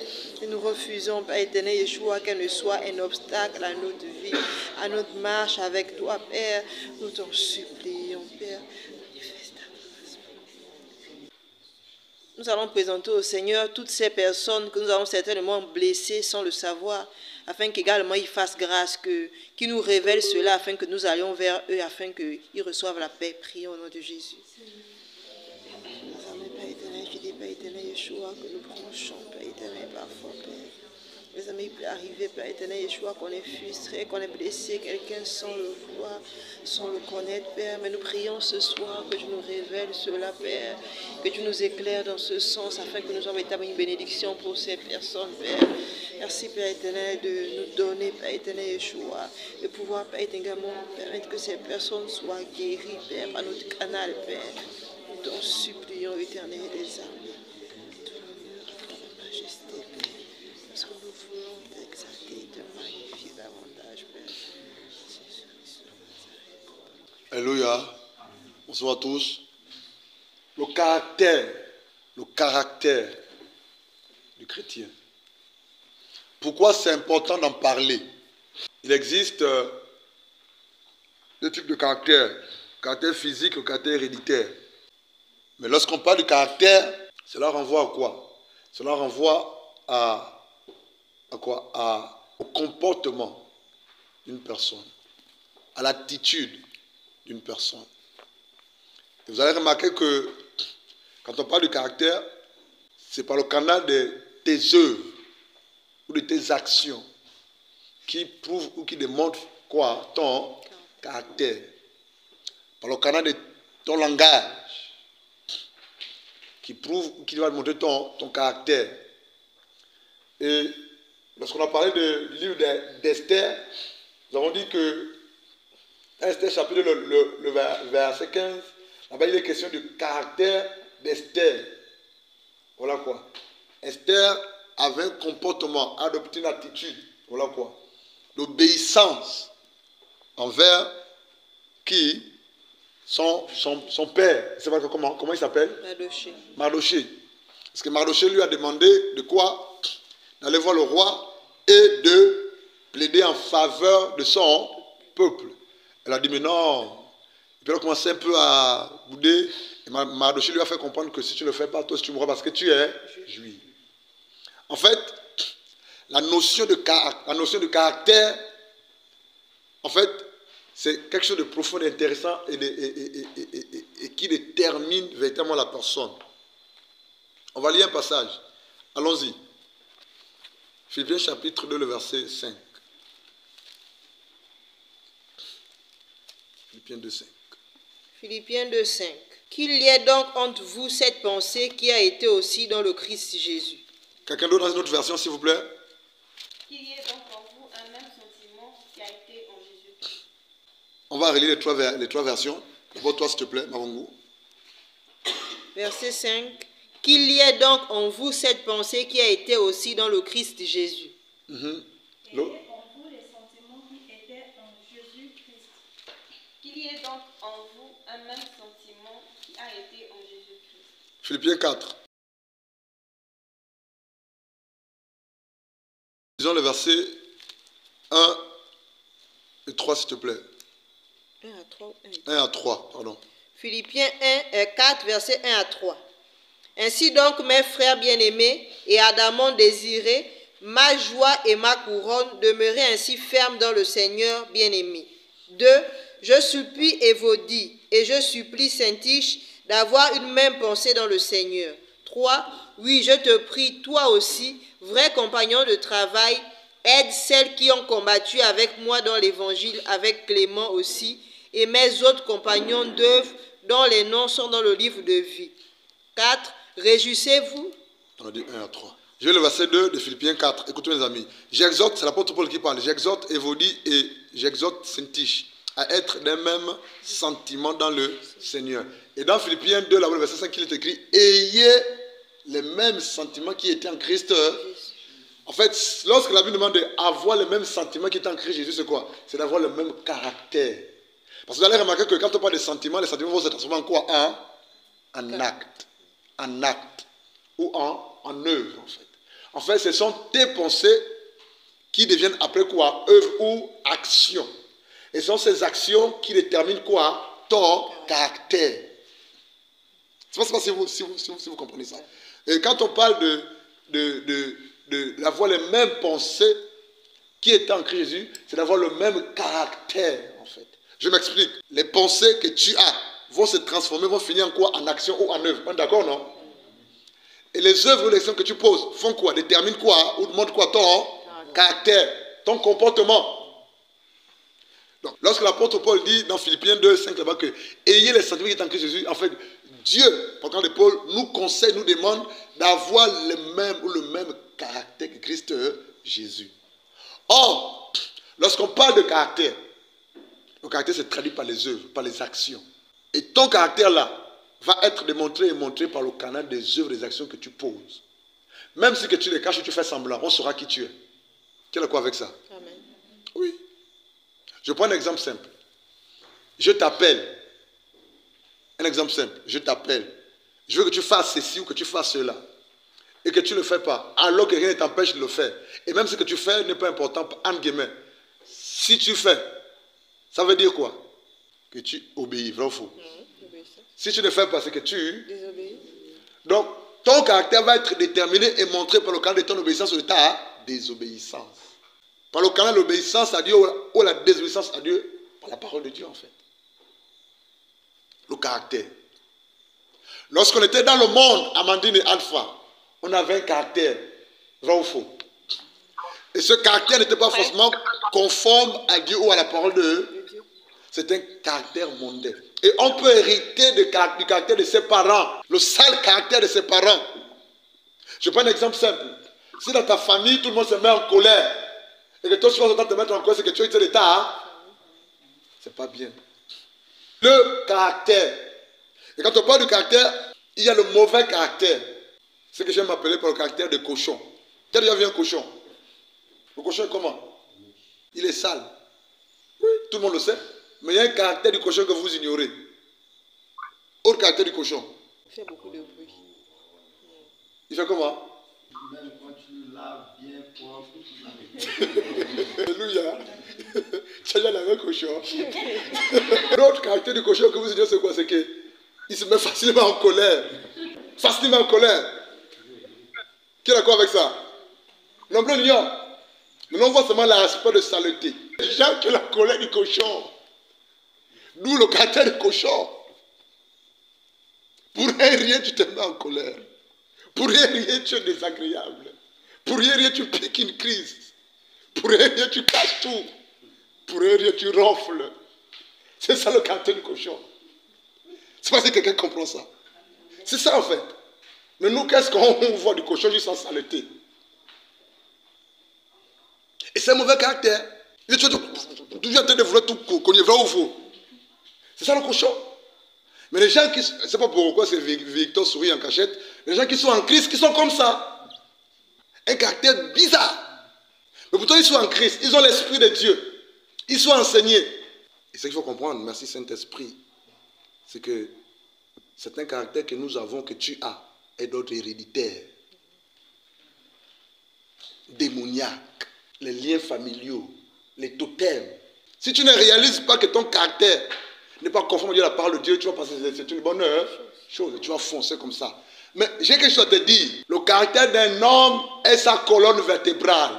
Le caractère d'une personne est sa... Qui sait ce que c'est que la colonne vertébrale? On le sait tous. Qui connaît l'importance de la colonne vertébrale dans la vie de quelqu'un? Ça soutient le corps. Du coup, si tu as mal à la colonne vertébrale, tu auras du mal à te tenir debout droit. Et le caractère d'un homme, ou le bon caractère sur le Seigneur, est ta colonne vertébrale. Du coup, si tu as un mauvais caractère, tu ne peux pas être droit devant Dieu. Tu peux être droit, vrai devant Dieu. Et propre devant Dieu. Et ton bon ou ton mauvais caractère va soit toujours des portes ou te fermer des portes. Ce qui fait que si ton mauvais caractère n'est pas brisé, taillé par Dieu et par sa parole, si tu entres dans le mariage avec ce mauvais caractère de cochon, tu vas détruire ton foyer. Tu vas tout gaspiller. Là où il n'y a rien, tu vas mettre le feu. Tes humeurs là, bizarres, compliquées là, on ne t'a rien fait. On te dit bonjour, tu te mets en colère. Je ne sais pas quel problème tu as avec l'autre. Faut qu'il te regarde, tu dis il ne m'aime pas. C'est le caractère de cochon. Pourquoi il le dit sourit comme ça? Élodie, j'ai dit une bêtise. C'est relatif. Relative alors? Relativise alors? Parce qu'on n'est pas sans ignorer qu'on a aussi des humeurs. Mais Oui. il faut qu'on parle typiquement dans le cadre où on appartient à Jésus. Et là, nous sommes dans le cas d'appartenir à Jésus. Voilà. Alléluia. Et les humeurs font partie des caractères aussi. Et ça dépend de ce que tu feras pendant tes humeurs. C'est ce qui détermine ton bon ou ton mauvais caractère. D'où la nécessité par la grâce de Dieu d'être véritablement en Christ et savoir pourquoi est-ce que tu es en Christ. Je prends un exemple simple. On prie le dimanche. L'homme de Dieu est devant la chaise. Derrière la chaise, c'est cela. Il donne un ordre. Levez-vous tout le monde debout. Toi, tu es assise. Parce que c'est normal. Sauf si tu es malade, sauf si tu es paralysé. Mais si tu n'es pas malade, si tu n'es pas paralysé, si tu peux te tenir debout, tu dois obéir à l'autorité. L'ordre qui est donné, parce qu'il parle à part du Seigneur. Si tu ne le fais pas, et que tu te penses trop spirituel, trop lésé, c'est que tu as un problème de fond. Est-ce qu'on est d'accord là-dessus? Et du coup, elle est où ma fille? Viens ma fille, viens. Tu sais de quoi je vais parler? Oh, on a le même esprit, hein? Bon, c'est pas comme le Seigneur. Témoin.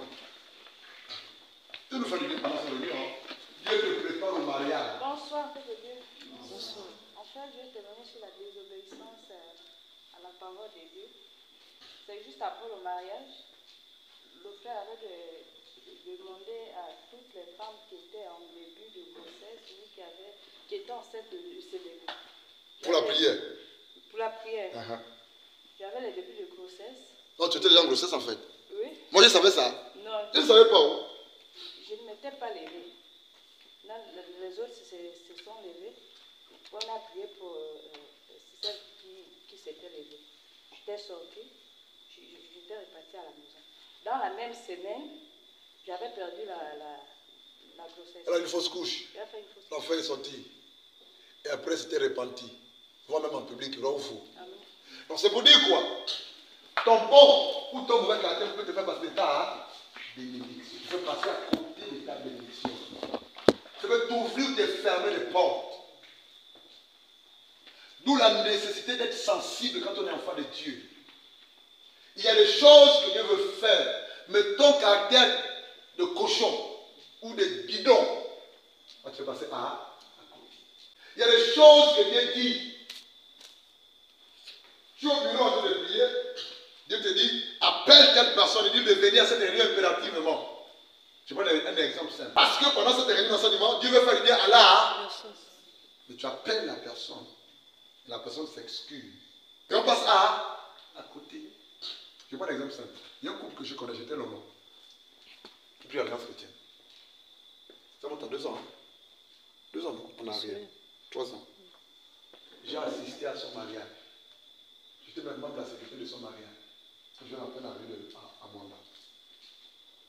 Son père est un grand. C'est un grand frère, c'est un papa dans le Seigneur. Ça, il me respecte beaucoup, il m'aime beaucoup. On a même prêché l'évangile ensemble avec ce monsieur-là. 2 ans après, un an après le mariage, 2 ans après le mariage, on a commencé le de la cour, vous voyez là par la gare, c'est Dieu. Il me dit, Blanchard, appelle ce couple-là, prie pour eux, pour qu'ils enfants. Il me dit, Blanchard, appelle ce couple-là, prie pour eux, pour qu'ils enfants. J'ai appelé. Voilà ça, voilà ici.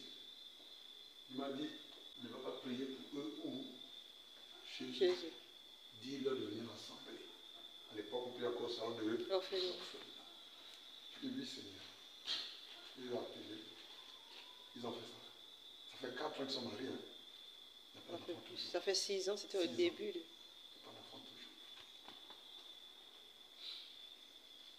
Le Dieu de la Bible, écoutez bien, le Dieu de la Bible, c'est un Dieu qui opère selon le temps et les circonstances. Amen. Je connais un couple dont je respecte beaucoup, prédicateur. Il y a un autre couple qui est venu dans leur maison pour partager le repas et puis la parole. Un grand enseignant de la parole de Dieu, il est décédé. Sa femme également. Et puis, ils sont allés chez ce couple-là, ils ont partagé la parole, ils ont même prié. pour la guérison, pour la maladie, par rapport à la femme. La femme n'était toujours pas guérie. Il a prié au nom de Jésus. Et là, le couple en question, qui est décédé depuis des années, a accompagné dans leur véhicule l'autre couple chez eux. Je ne sais pas si vous comprenez mon langage. Peut-être que j'ai pas le mal. Hein. Vous écoutez, non?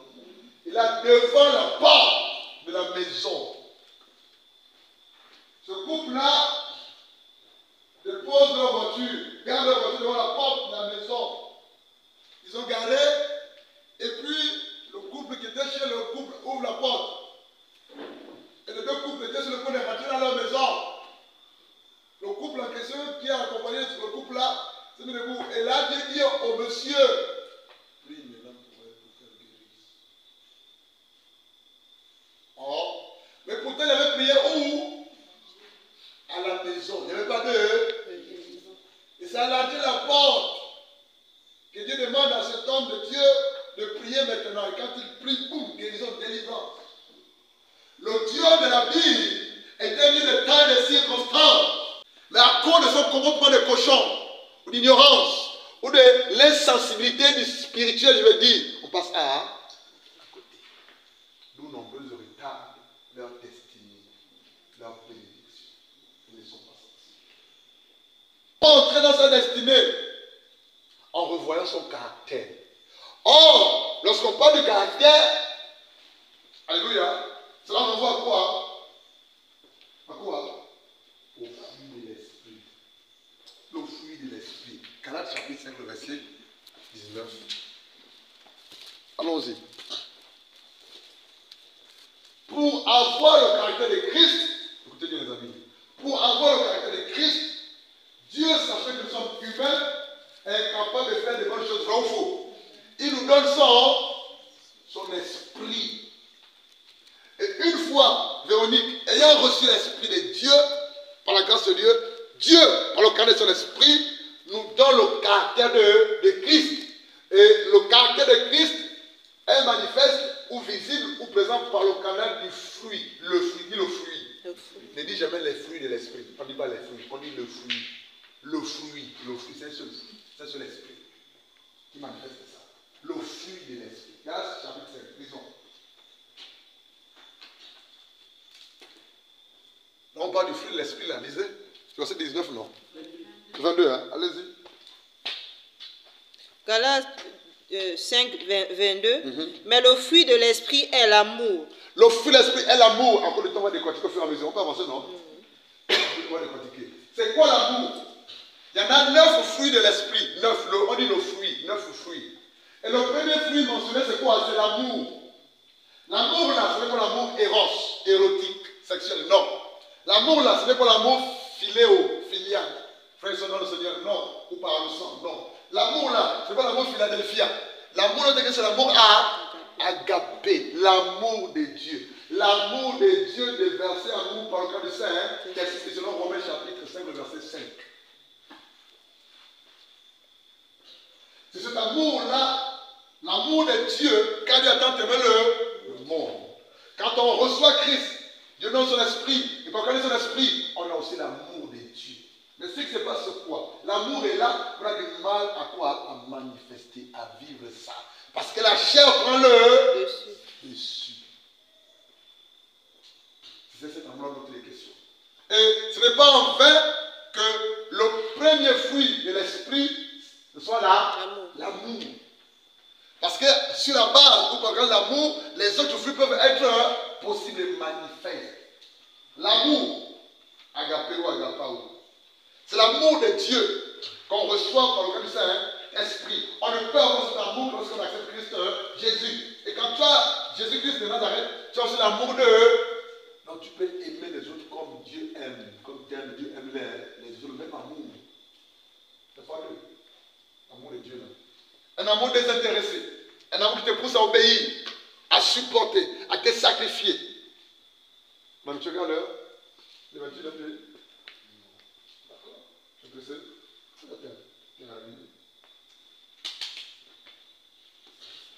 L'amour de Dieu, c'est le fruit de l'esprit. Allons-y, le premier. Deuxième fruit. La joie. La joie. La joie. La joie. C'est ça la joie. Il est écrit, soyez toujours joyeux. Est-ce que c'est possible? Amen. Cette joie ne dépend pas des circonstances, de tes humeurs, de tes problèmes. Plusieurs personnes entre nous, étant le Seigneur, ne sont en joie que lorsqu'ils ont quoi? Un salaire, après, ils ne voient pas leur salaire, vraiment, il faudra que tu es en joie. Ou bien lorsqu'il y a une bonne nouvelle, lorsqu'il y a un événement beau, sérieux, bénéfique. Mais en tant qu'enfant de Dieu, notre joie dépend du Saint-Esprit. Ça veut dire quoi? Même en étant en mauvaise humeur, tu peux être en joie. Alléluia. Même étant en détresse, tu peux être en joie. C'est la joie de l'esprit qui vient de l'esprit de Dieu. Ça ne dépend pas des circonstances de la vie. Ça ne dépend pas des situations que tu vis ou de ce que tu as, de ce que tu n'as pas. C'est l'esprit en toi qui te donne cette joie-là. Et cette joie-là, les païens, les mondains n'ont pas ça. Tu es éprouvé, vraiment éprouvé. Mais les autres, c'est même que tu es toujours en joie. Mais d'où devient cette joie? C'est la joie du Saint-Esprit. Tu es déçu. Tu es peut-être déçu par une situation, par quelqu'un, par un frère. Mais tu es toujours en joie. C'est la joie du Saint-Esprit. Et du coup, quand on parle du fruit du Saint-Esprit, c'est là, nous avons quoi? Au caractère de Christ. Donc, nous pouvons avoir le caractère de Christ par la grâce de Dieu, en ayant l'Esprit de Dieu en nous et en manifestant le fruit de l'Esprit. L'amour, la joie. L'autre fruit, c'est quoi? La paix. La paix. Cette paix-là, frère, n'a rien à voir avec la paix selon le monde. Tu veux pas que tu es. Non, la paix, là, frère. Il y a plusieurs versets, on n'a pas le temps de lire les versets. C'est la paix que donne l'Esprit de Dieu. Tu as perdu le travail. C'est un exemple. Tu ne prophétises pas, c'est un exemple. Tu ne vas pas perdre ton travail. Alléluia. Alléluia. Amen. Tu ne vas pas perdre ton travail, c'est un exemple. Alléluia. Au contraire, si tu n'as pas de travail, tu auras un travail au nom de Jésus. Tu as perdu le travail, mais tu as la paix. Pourquoi? Parce que ta paix ne repose pas sur les situations, mais sur la personne de Dieu de ses promesses. Ses promesses. Ses promesses. Il est écrit. Il est écrit. Il est écrit. Et tu es en paix. Cette paix-là, l'argent, le travail, le monde, le mari, le mariage ne peut pas te donner ça. Ils sont nombreux qui sont mariés ou qui ne sont pas en paix. Ça vient de l'esprit. C'est le fruit de l'esprit. Et qui dit fruit de l'esprit, nous avons caractère. C'est le caractère. Ça va déterminer ton comportement, ton attitude, tes choix, tes humains, tes décisions, le caractère. Le caractère. Après, la paix vient quoi? La longanimité. C'est quoi la longanimité? Hein? C'est la patience. Je peux écrire, non? Vous voyez le stabilo là. Regardez ceci, s'il vous plaît. Merci, c'est mieux. Je vais vous enseigner. On écrit longanimité comment? Aidez-moi. L-O-N. L-O-N-G-A-N-I-mité. Ça non? Dans longanimité, il y a quoi? Long et animité. Alléluia. C'est le mot latin. C'est longus. C'est latin longus. Ça vient de long. Et ici c'est A. Nimus. Ça vient de quoi? Esprit. Ou âme. Donc dans le mot longanimité, il y a longus en latin, qui veut dire long, animus, qui renvoie à l'animisme. C'est quoi l'animisme? Ce sont les gens qui adorent tout. Dans l'eau, dans les bois, dans les animaux, il y a l'esprit les adore, dans les défunts, les morts, vrai ou faux? C'est ça l'animiste. Un animiste, c'est ça. Ce sont des animismes ou l'animiste. Et dans le monde de longanimité, pourquoi se présente longanimité? Pas dans le sens de adorer toutes ces choses d'abord. C'est avoir une patience longue, un esprit long, patient. Donc l'un des fruits de l'esprit, c'est quoi? C'est quoi? C'est être patient. Mais la patience, notre question en matière de longanimité, là, c'est quoi? C'est une longue patience. Longue patience. Énorme. Ça renvoie à la persévérance. vous, un enfant de Dieu qui a reçu Jésus et qui a l'Esprit de Dieu, alléluia, d'être patient. Mais une patience, pas sur le monde, où je suis patient, demain tu es impatient. Non, une patience qui te pousse à supporter, aller jusqu'au bout, jusqu'à ce que Dieu agisse, accomplisse son miracle, sa promesse. Rien ne va t'arrêter, rien ne va te détourner, c'est ça la longanimité. Longus et animus. Un long esprit, une longue patience, une longue patience, long. C'est plus que le mot patience, c'est plus que le mot patience. Alléluia. Et Dieu veut que l'on soit patient. Patient. Tu es de mauvaise humeur, quelqu'un veut te mettre en colère, tu es patient, tu ne réponds négativement. Alléluia. Oui. Je t'ai fait une promesse, tu es patient, tu es patient. Et la patience de toutes les questions t'amènera quoi? À servir Dieu, à être obéissant, à être soumis à Dieu, sa parole. Et aux personnes, aux aînés qui viennent mis devant toi. La patience, c'est un fruit de l'esprit. Suivant. La bienveillance. C'est quoi la bienveillance? Dans l'autre version, c'est écrit comment? La place de bienveillance. La bonté. La bonté. Dans l'autre version, c'est écrit comment? La bénignité. Dans l'autre, c'est écrit bénignité, non? C'est bienveillance. Et bonté, c'est deux choses différentes. Oui, on enseigne, non? On enseigne, soit passé. Alléluia. Oui, maintenant, toi, tu vas aller dans les définitions dictionnaire français. Là, tu avais c'est écrit bénignité, non? Pas dans toutes les versions. Bonté, bénignité. Bonté, bénignité. D'accord. Ça dépend des versions, en fait. Amen. Dans ta version, c'est écrit comment? Bienveillance. Dans ta version, c'est écrit comment? Dans l'autre version, c'est écrit comment? Hein? Amabilité. Amabilité. Là, tu as écrit comment? Bienveillance. La bienveillance. C'est quoi la bienveillance? Cet homme est bienveillant, cette femme est bienveillante. Hein? Élodie. Mais c'est écrit, c'est dit aimable. Être bon. Mais quand on parle de bonté là, ça n'a pas d'abord, ce n'est pas dans le sens de faire du bien à certaines personnes. Hein? Est-ce que vous comprenez? D'être bon, non, ce n'est pas dans ce sens-là. Prochain. Bonté. Fidélité. C'est quoi la fidélité?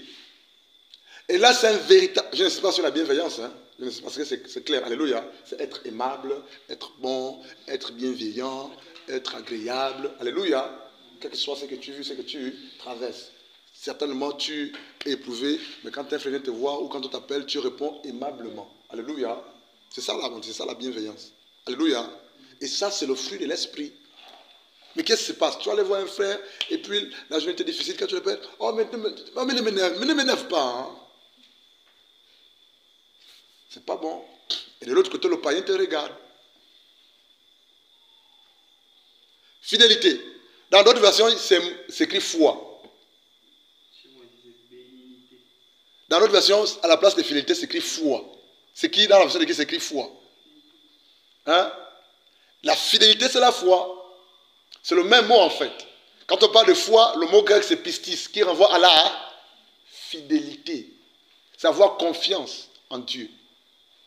Donc, on ne peut pas être en Christ et avoir reçu l'Esprit de Dieu, ne pas être fidèle ou avoir foi en Christ Jésus. Fidèle envers Dieu, fidèle envers ce qu'il veut que tu fasses pour lui. Alléluia. Fidèle envers certaines personnes avec qui vous avez décidé de marcher ou de faire certaines choses pour la gloire de Dieu. Et ça, il en manque. On n'est plus fidèle. C'est-à-dire que les chrétiens de maintenant, Amandine et Alpha et les autres, c'est quoi? C'est des personnes qui prennent des engagements, des décisions, mais qui les violent à tout bout de champ, vrai ou faux? On n'est pas engagé jusqu'au bout. Tu t'engages de suivre Christ, de servir Christ, d'obéir à la parole de Dieu, mais à la moindre difficulté, au moindre problème, tu casses tout. Problème de fidélité. Or, la fidélité est un fruit de l'esprit. C'est le caractère. En fait, ce que les gens ignorent, c'est que le fruit de l'esprit, là, l'amour, la paix, la joie, la fidélité, voilà quoi, etc., etc., etc., c'est quoi? C'est quoi? c'est même le caractère de Christ Jésus. Et Dieu veut qu'on les manifeste. Mais pour les manifester, il faudrait qu'on ait l'Esprit de Christ et que l'Esprit de Dieu soit en nous. Et ces fruits-là, on va les manifester dans le temps, par la puissance du Saint-Esprit. Mais tout est à notre portée. Pour votre gouverne, quand on parle de fruits, c'est lorsqu'il y a maturation. Si ces fruits ne sont pas manifestes dans vos vies, c'est que tu es immature. Il faut dire Amen. Amen. C'est la vérité. Est-ce que tu n'es pas d'accord? Quand on voit un manguier, pour qu'on sache qu'un manguier est mature, qu'est-ce qu'on voit sur le manguier? Le mangue, le fruit. Donc, la manifestation ou la présence de ces fruits-là, de ce fruit-là en toi, détermine ta maturité. La maturité dans le Seigneur ne dépend pas de la manifestation du Saint-Esprit à travers les dons spirituels. Mais la maturité dans le Seigneur est déterminée par quoi? Par la manifestation du fruit de l'Esprit. Il ne faut pas confondre. Quelqu'un manifeste un don de guérison, de prophétie, de miracle, c'est ça, non? Il chasse les démons. Oh, il est mature. C'est faux. Même celui qui est venu hier dans le Seigneur peut faire son nom de Jésus. C'est l'Esprit de Dieu qui le fait par toi. Ce n'est pas toi. Mais le fruit de l'Esprit, ou la manifestation du fruit de l'Esprit en toi, par la grâce de Dieu, détermine ta maturité ou ton immaturité. C'est le caractère même de Christ.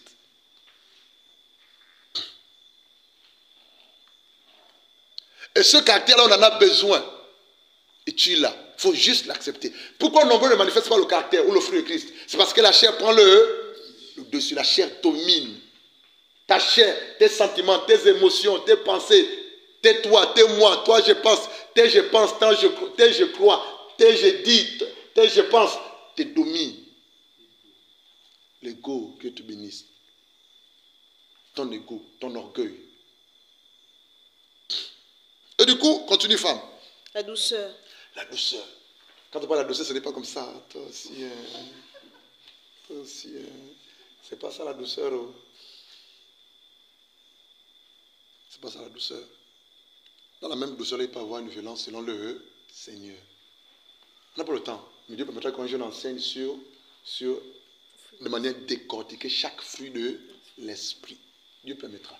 Mais aujourd'hui, nous voulons juste continuer. La tempérance. C'est quoi la tempérance? En un mot, c'est la maîtrise de soi. La maîtrise de soi. Un chrétien doit avoir la maîtrise de soi. C'est le fruit de l'esprit. C'est le caractère. En fait, quand on parle du caractère des chrétiens, son caractère de chrétien émane ou vient de l'esprit de Dieu. Et c'est le même caractère que Christ a. C'est que tout le monde doit avoir. Pas de manière personnelle, mais par le cas du Saint-Esprit. La maîtrise de soi, la tempérance. On doit être tempérant. On doit se maîtriser. On doit se contrôler par la grâce de Dieu. Mais tu es chrétien, tu es chrétien. Tu ne te maîtrises pas. Dans tous les sens. Tu réponds à tout, tu parles à tout, c'est compliqué.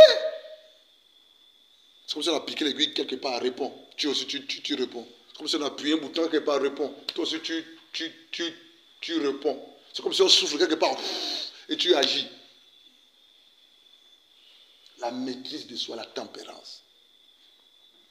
La tempérance. Surtout les sœurs. Même les frères, mais surtout les sœurs, le manque de maîtrise de soi. Regarde-moi sa tête comme son père là-bas. Vrai ou faux? Amen. Les enfants dont les parents ne sont plus ensemble souffrent. Hein? Oui. Compliqué. Toujours comparer la tête de l'enfant à son père, la tête du père. Regarde, il dit, hein, Christ Maman. Tu reconnais ça? Alléluia. Amen. Dieu veut que l'on manifeste le fruit de l'esprit. Et je vous assure que le caractère qui renvoie au fruit de l'esprit peuvent accélérer afin que tu entres dans ta destinée, dans tes bénédictions. Comment préparer sa destinée? Cela passe aussi par le bon caractère. Et quand on parle de bon caractère, cela renvoie à qui? Au caractère de Christ Jésus. Et les caractères de Christ Jésus sont manifestés en nous par le caractère du Saint-Esprit. Et le fruit de l'esprit doit déterminer le caractère du chrétien. La paix, la joie, l'amour détermine les autres là. Pour que tu sois en joie, il faut aimer Christ plus que aimer ton prochain également. Quel que soit ce que ton prochain de faire, à cause de l'amour de Dieu qui est en toi, tu vas pardonner, tu vas avancer. L'amour est le fondement en fait. Dans le sens de la hauteur. Alléluia. La tempérance. La tempérance. La maîtrise des faut te maîtriser. Qu'il soit béni. On a terminé. Ce qui fait que il y a des frères et des sœurs. Pas des frères d'abord. Il y a des frères qui ont du mal à demander la main aux sœurs dans l'église, les églises, à cause de leur seul caractère. Dis amen. La sœur est belle, la sœur n'entend bien, mais le problème c'est quoi? Le caractère. Et le frère ne peut pas poser une sœur qui a un sale caractère. Mais comment il connaît ton caractère? Les actes, les œuvres, le langage que tu poses tous les jours, là où fou. Il va me dire quelque chose. Tu es quoi avec moi? Il faut dire amen. Au caractère. Pourquoi certaines sœurs refusent les frères, certains frères lorsqu'ils demandent la main? Le caractère. Le caractère. Un sale caractère. Des sales, hein?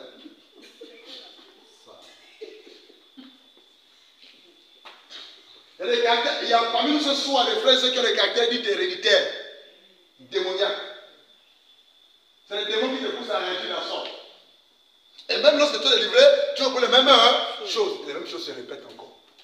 Tu ne gardes pas ta délivrance, tu ne gardes pas ta guérison, ta bénédiction. Parce que tu reprends le même comportement, le même caractère, les mêmes décisions, les mêmes choses. Il y a des caractères héréditaires. Je prends un type de caractère. Aide-moi, mon épouse, un type de caractère. L'autre héréditaire. Être aigri. Être aigri. Un autre type. Critère. Manque de pardon. Je vais donner un autre caractère qu'elle ne veut pas me donner. Je vais te dire le silence. Amen. Un mutisme diabolique. Amen. Un mutisme diabolique. Amen. Pas forcément. Tu n'as rien à dire. Est-ce que... Comment acclamer le Seigneur pour lui? Tu sens que tu as quelqu'un qui sort. Amen. Oui, c'est la parole. C'est pas forcément. Il y a des hommes qui n'aiment pas trop parler également. Je suis d'accord. Mais si tu avais tout le temps ton épouse sans parler. Non. Ça, c'est normal ça. Non. Pas qu'il y ait un problème spirituel. Amen. Pardon? L'arrogance. Le mépris. Tu penses que tu méprises, tu vas passer par la délivrance. On te prépare, tu vas te marier. Dis amen. Amen. Oui. Un mutisme bizarre. Même quand le frère ou la soeur veut faire la conversation, tu bloques. Quand tu te rends compte que si tu forces, tu vas te mettre en colère, tu les calmes, tu sors. Que Dieu te délivre au nom de Jésus. Amen. Un mépris. Tu penses toujours que tu as raison. Tu as toujours raison.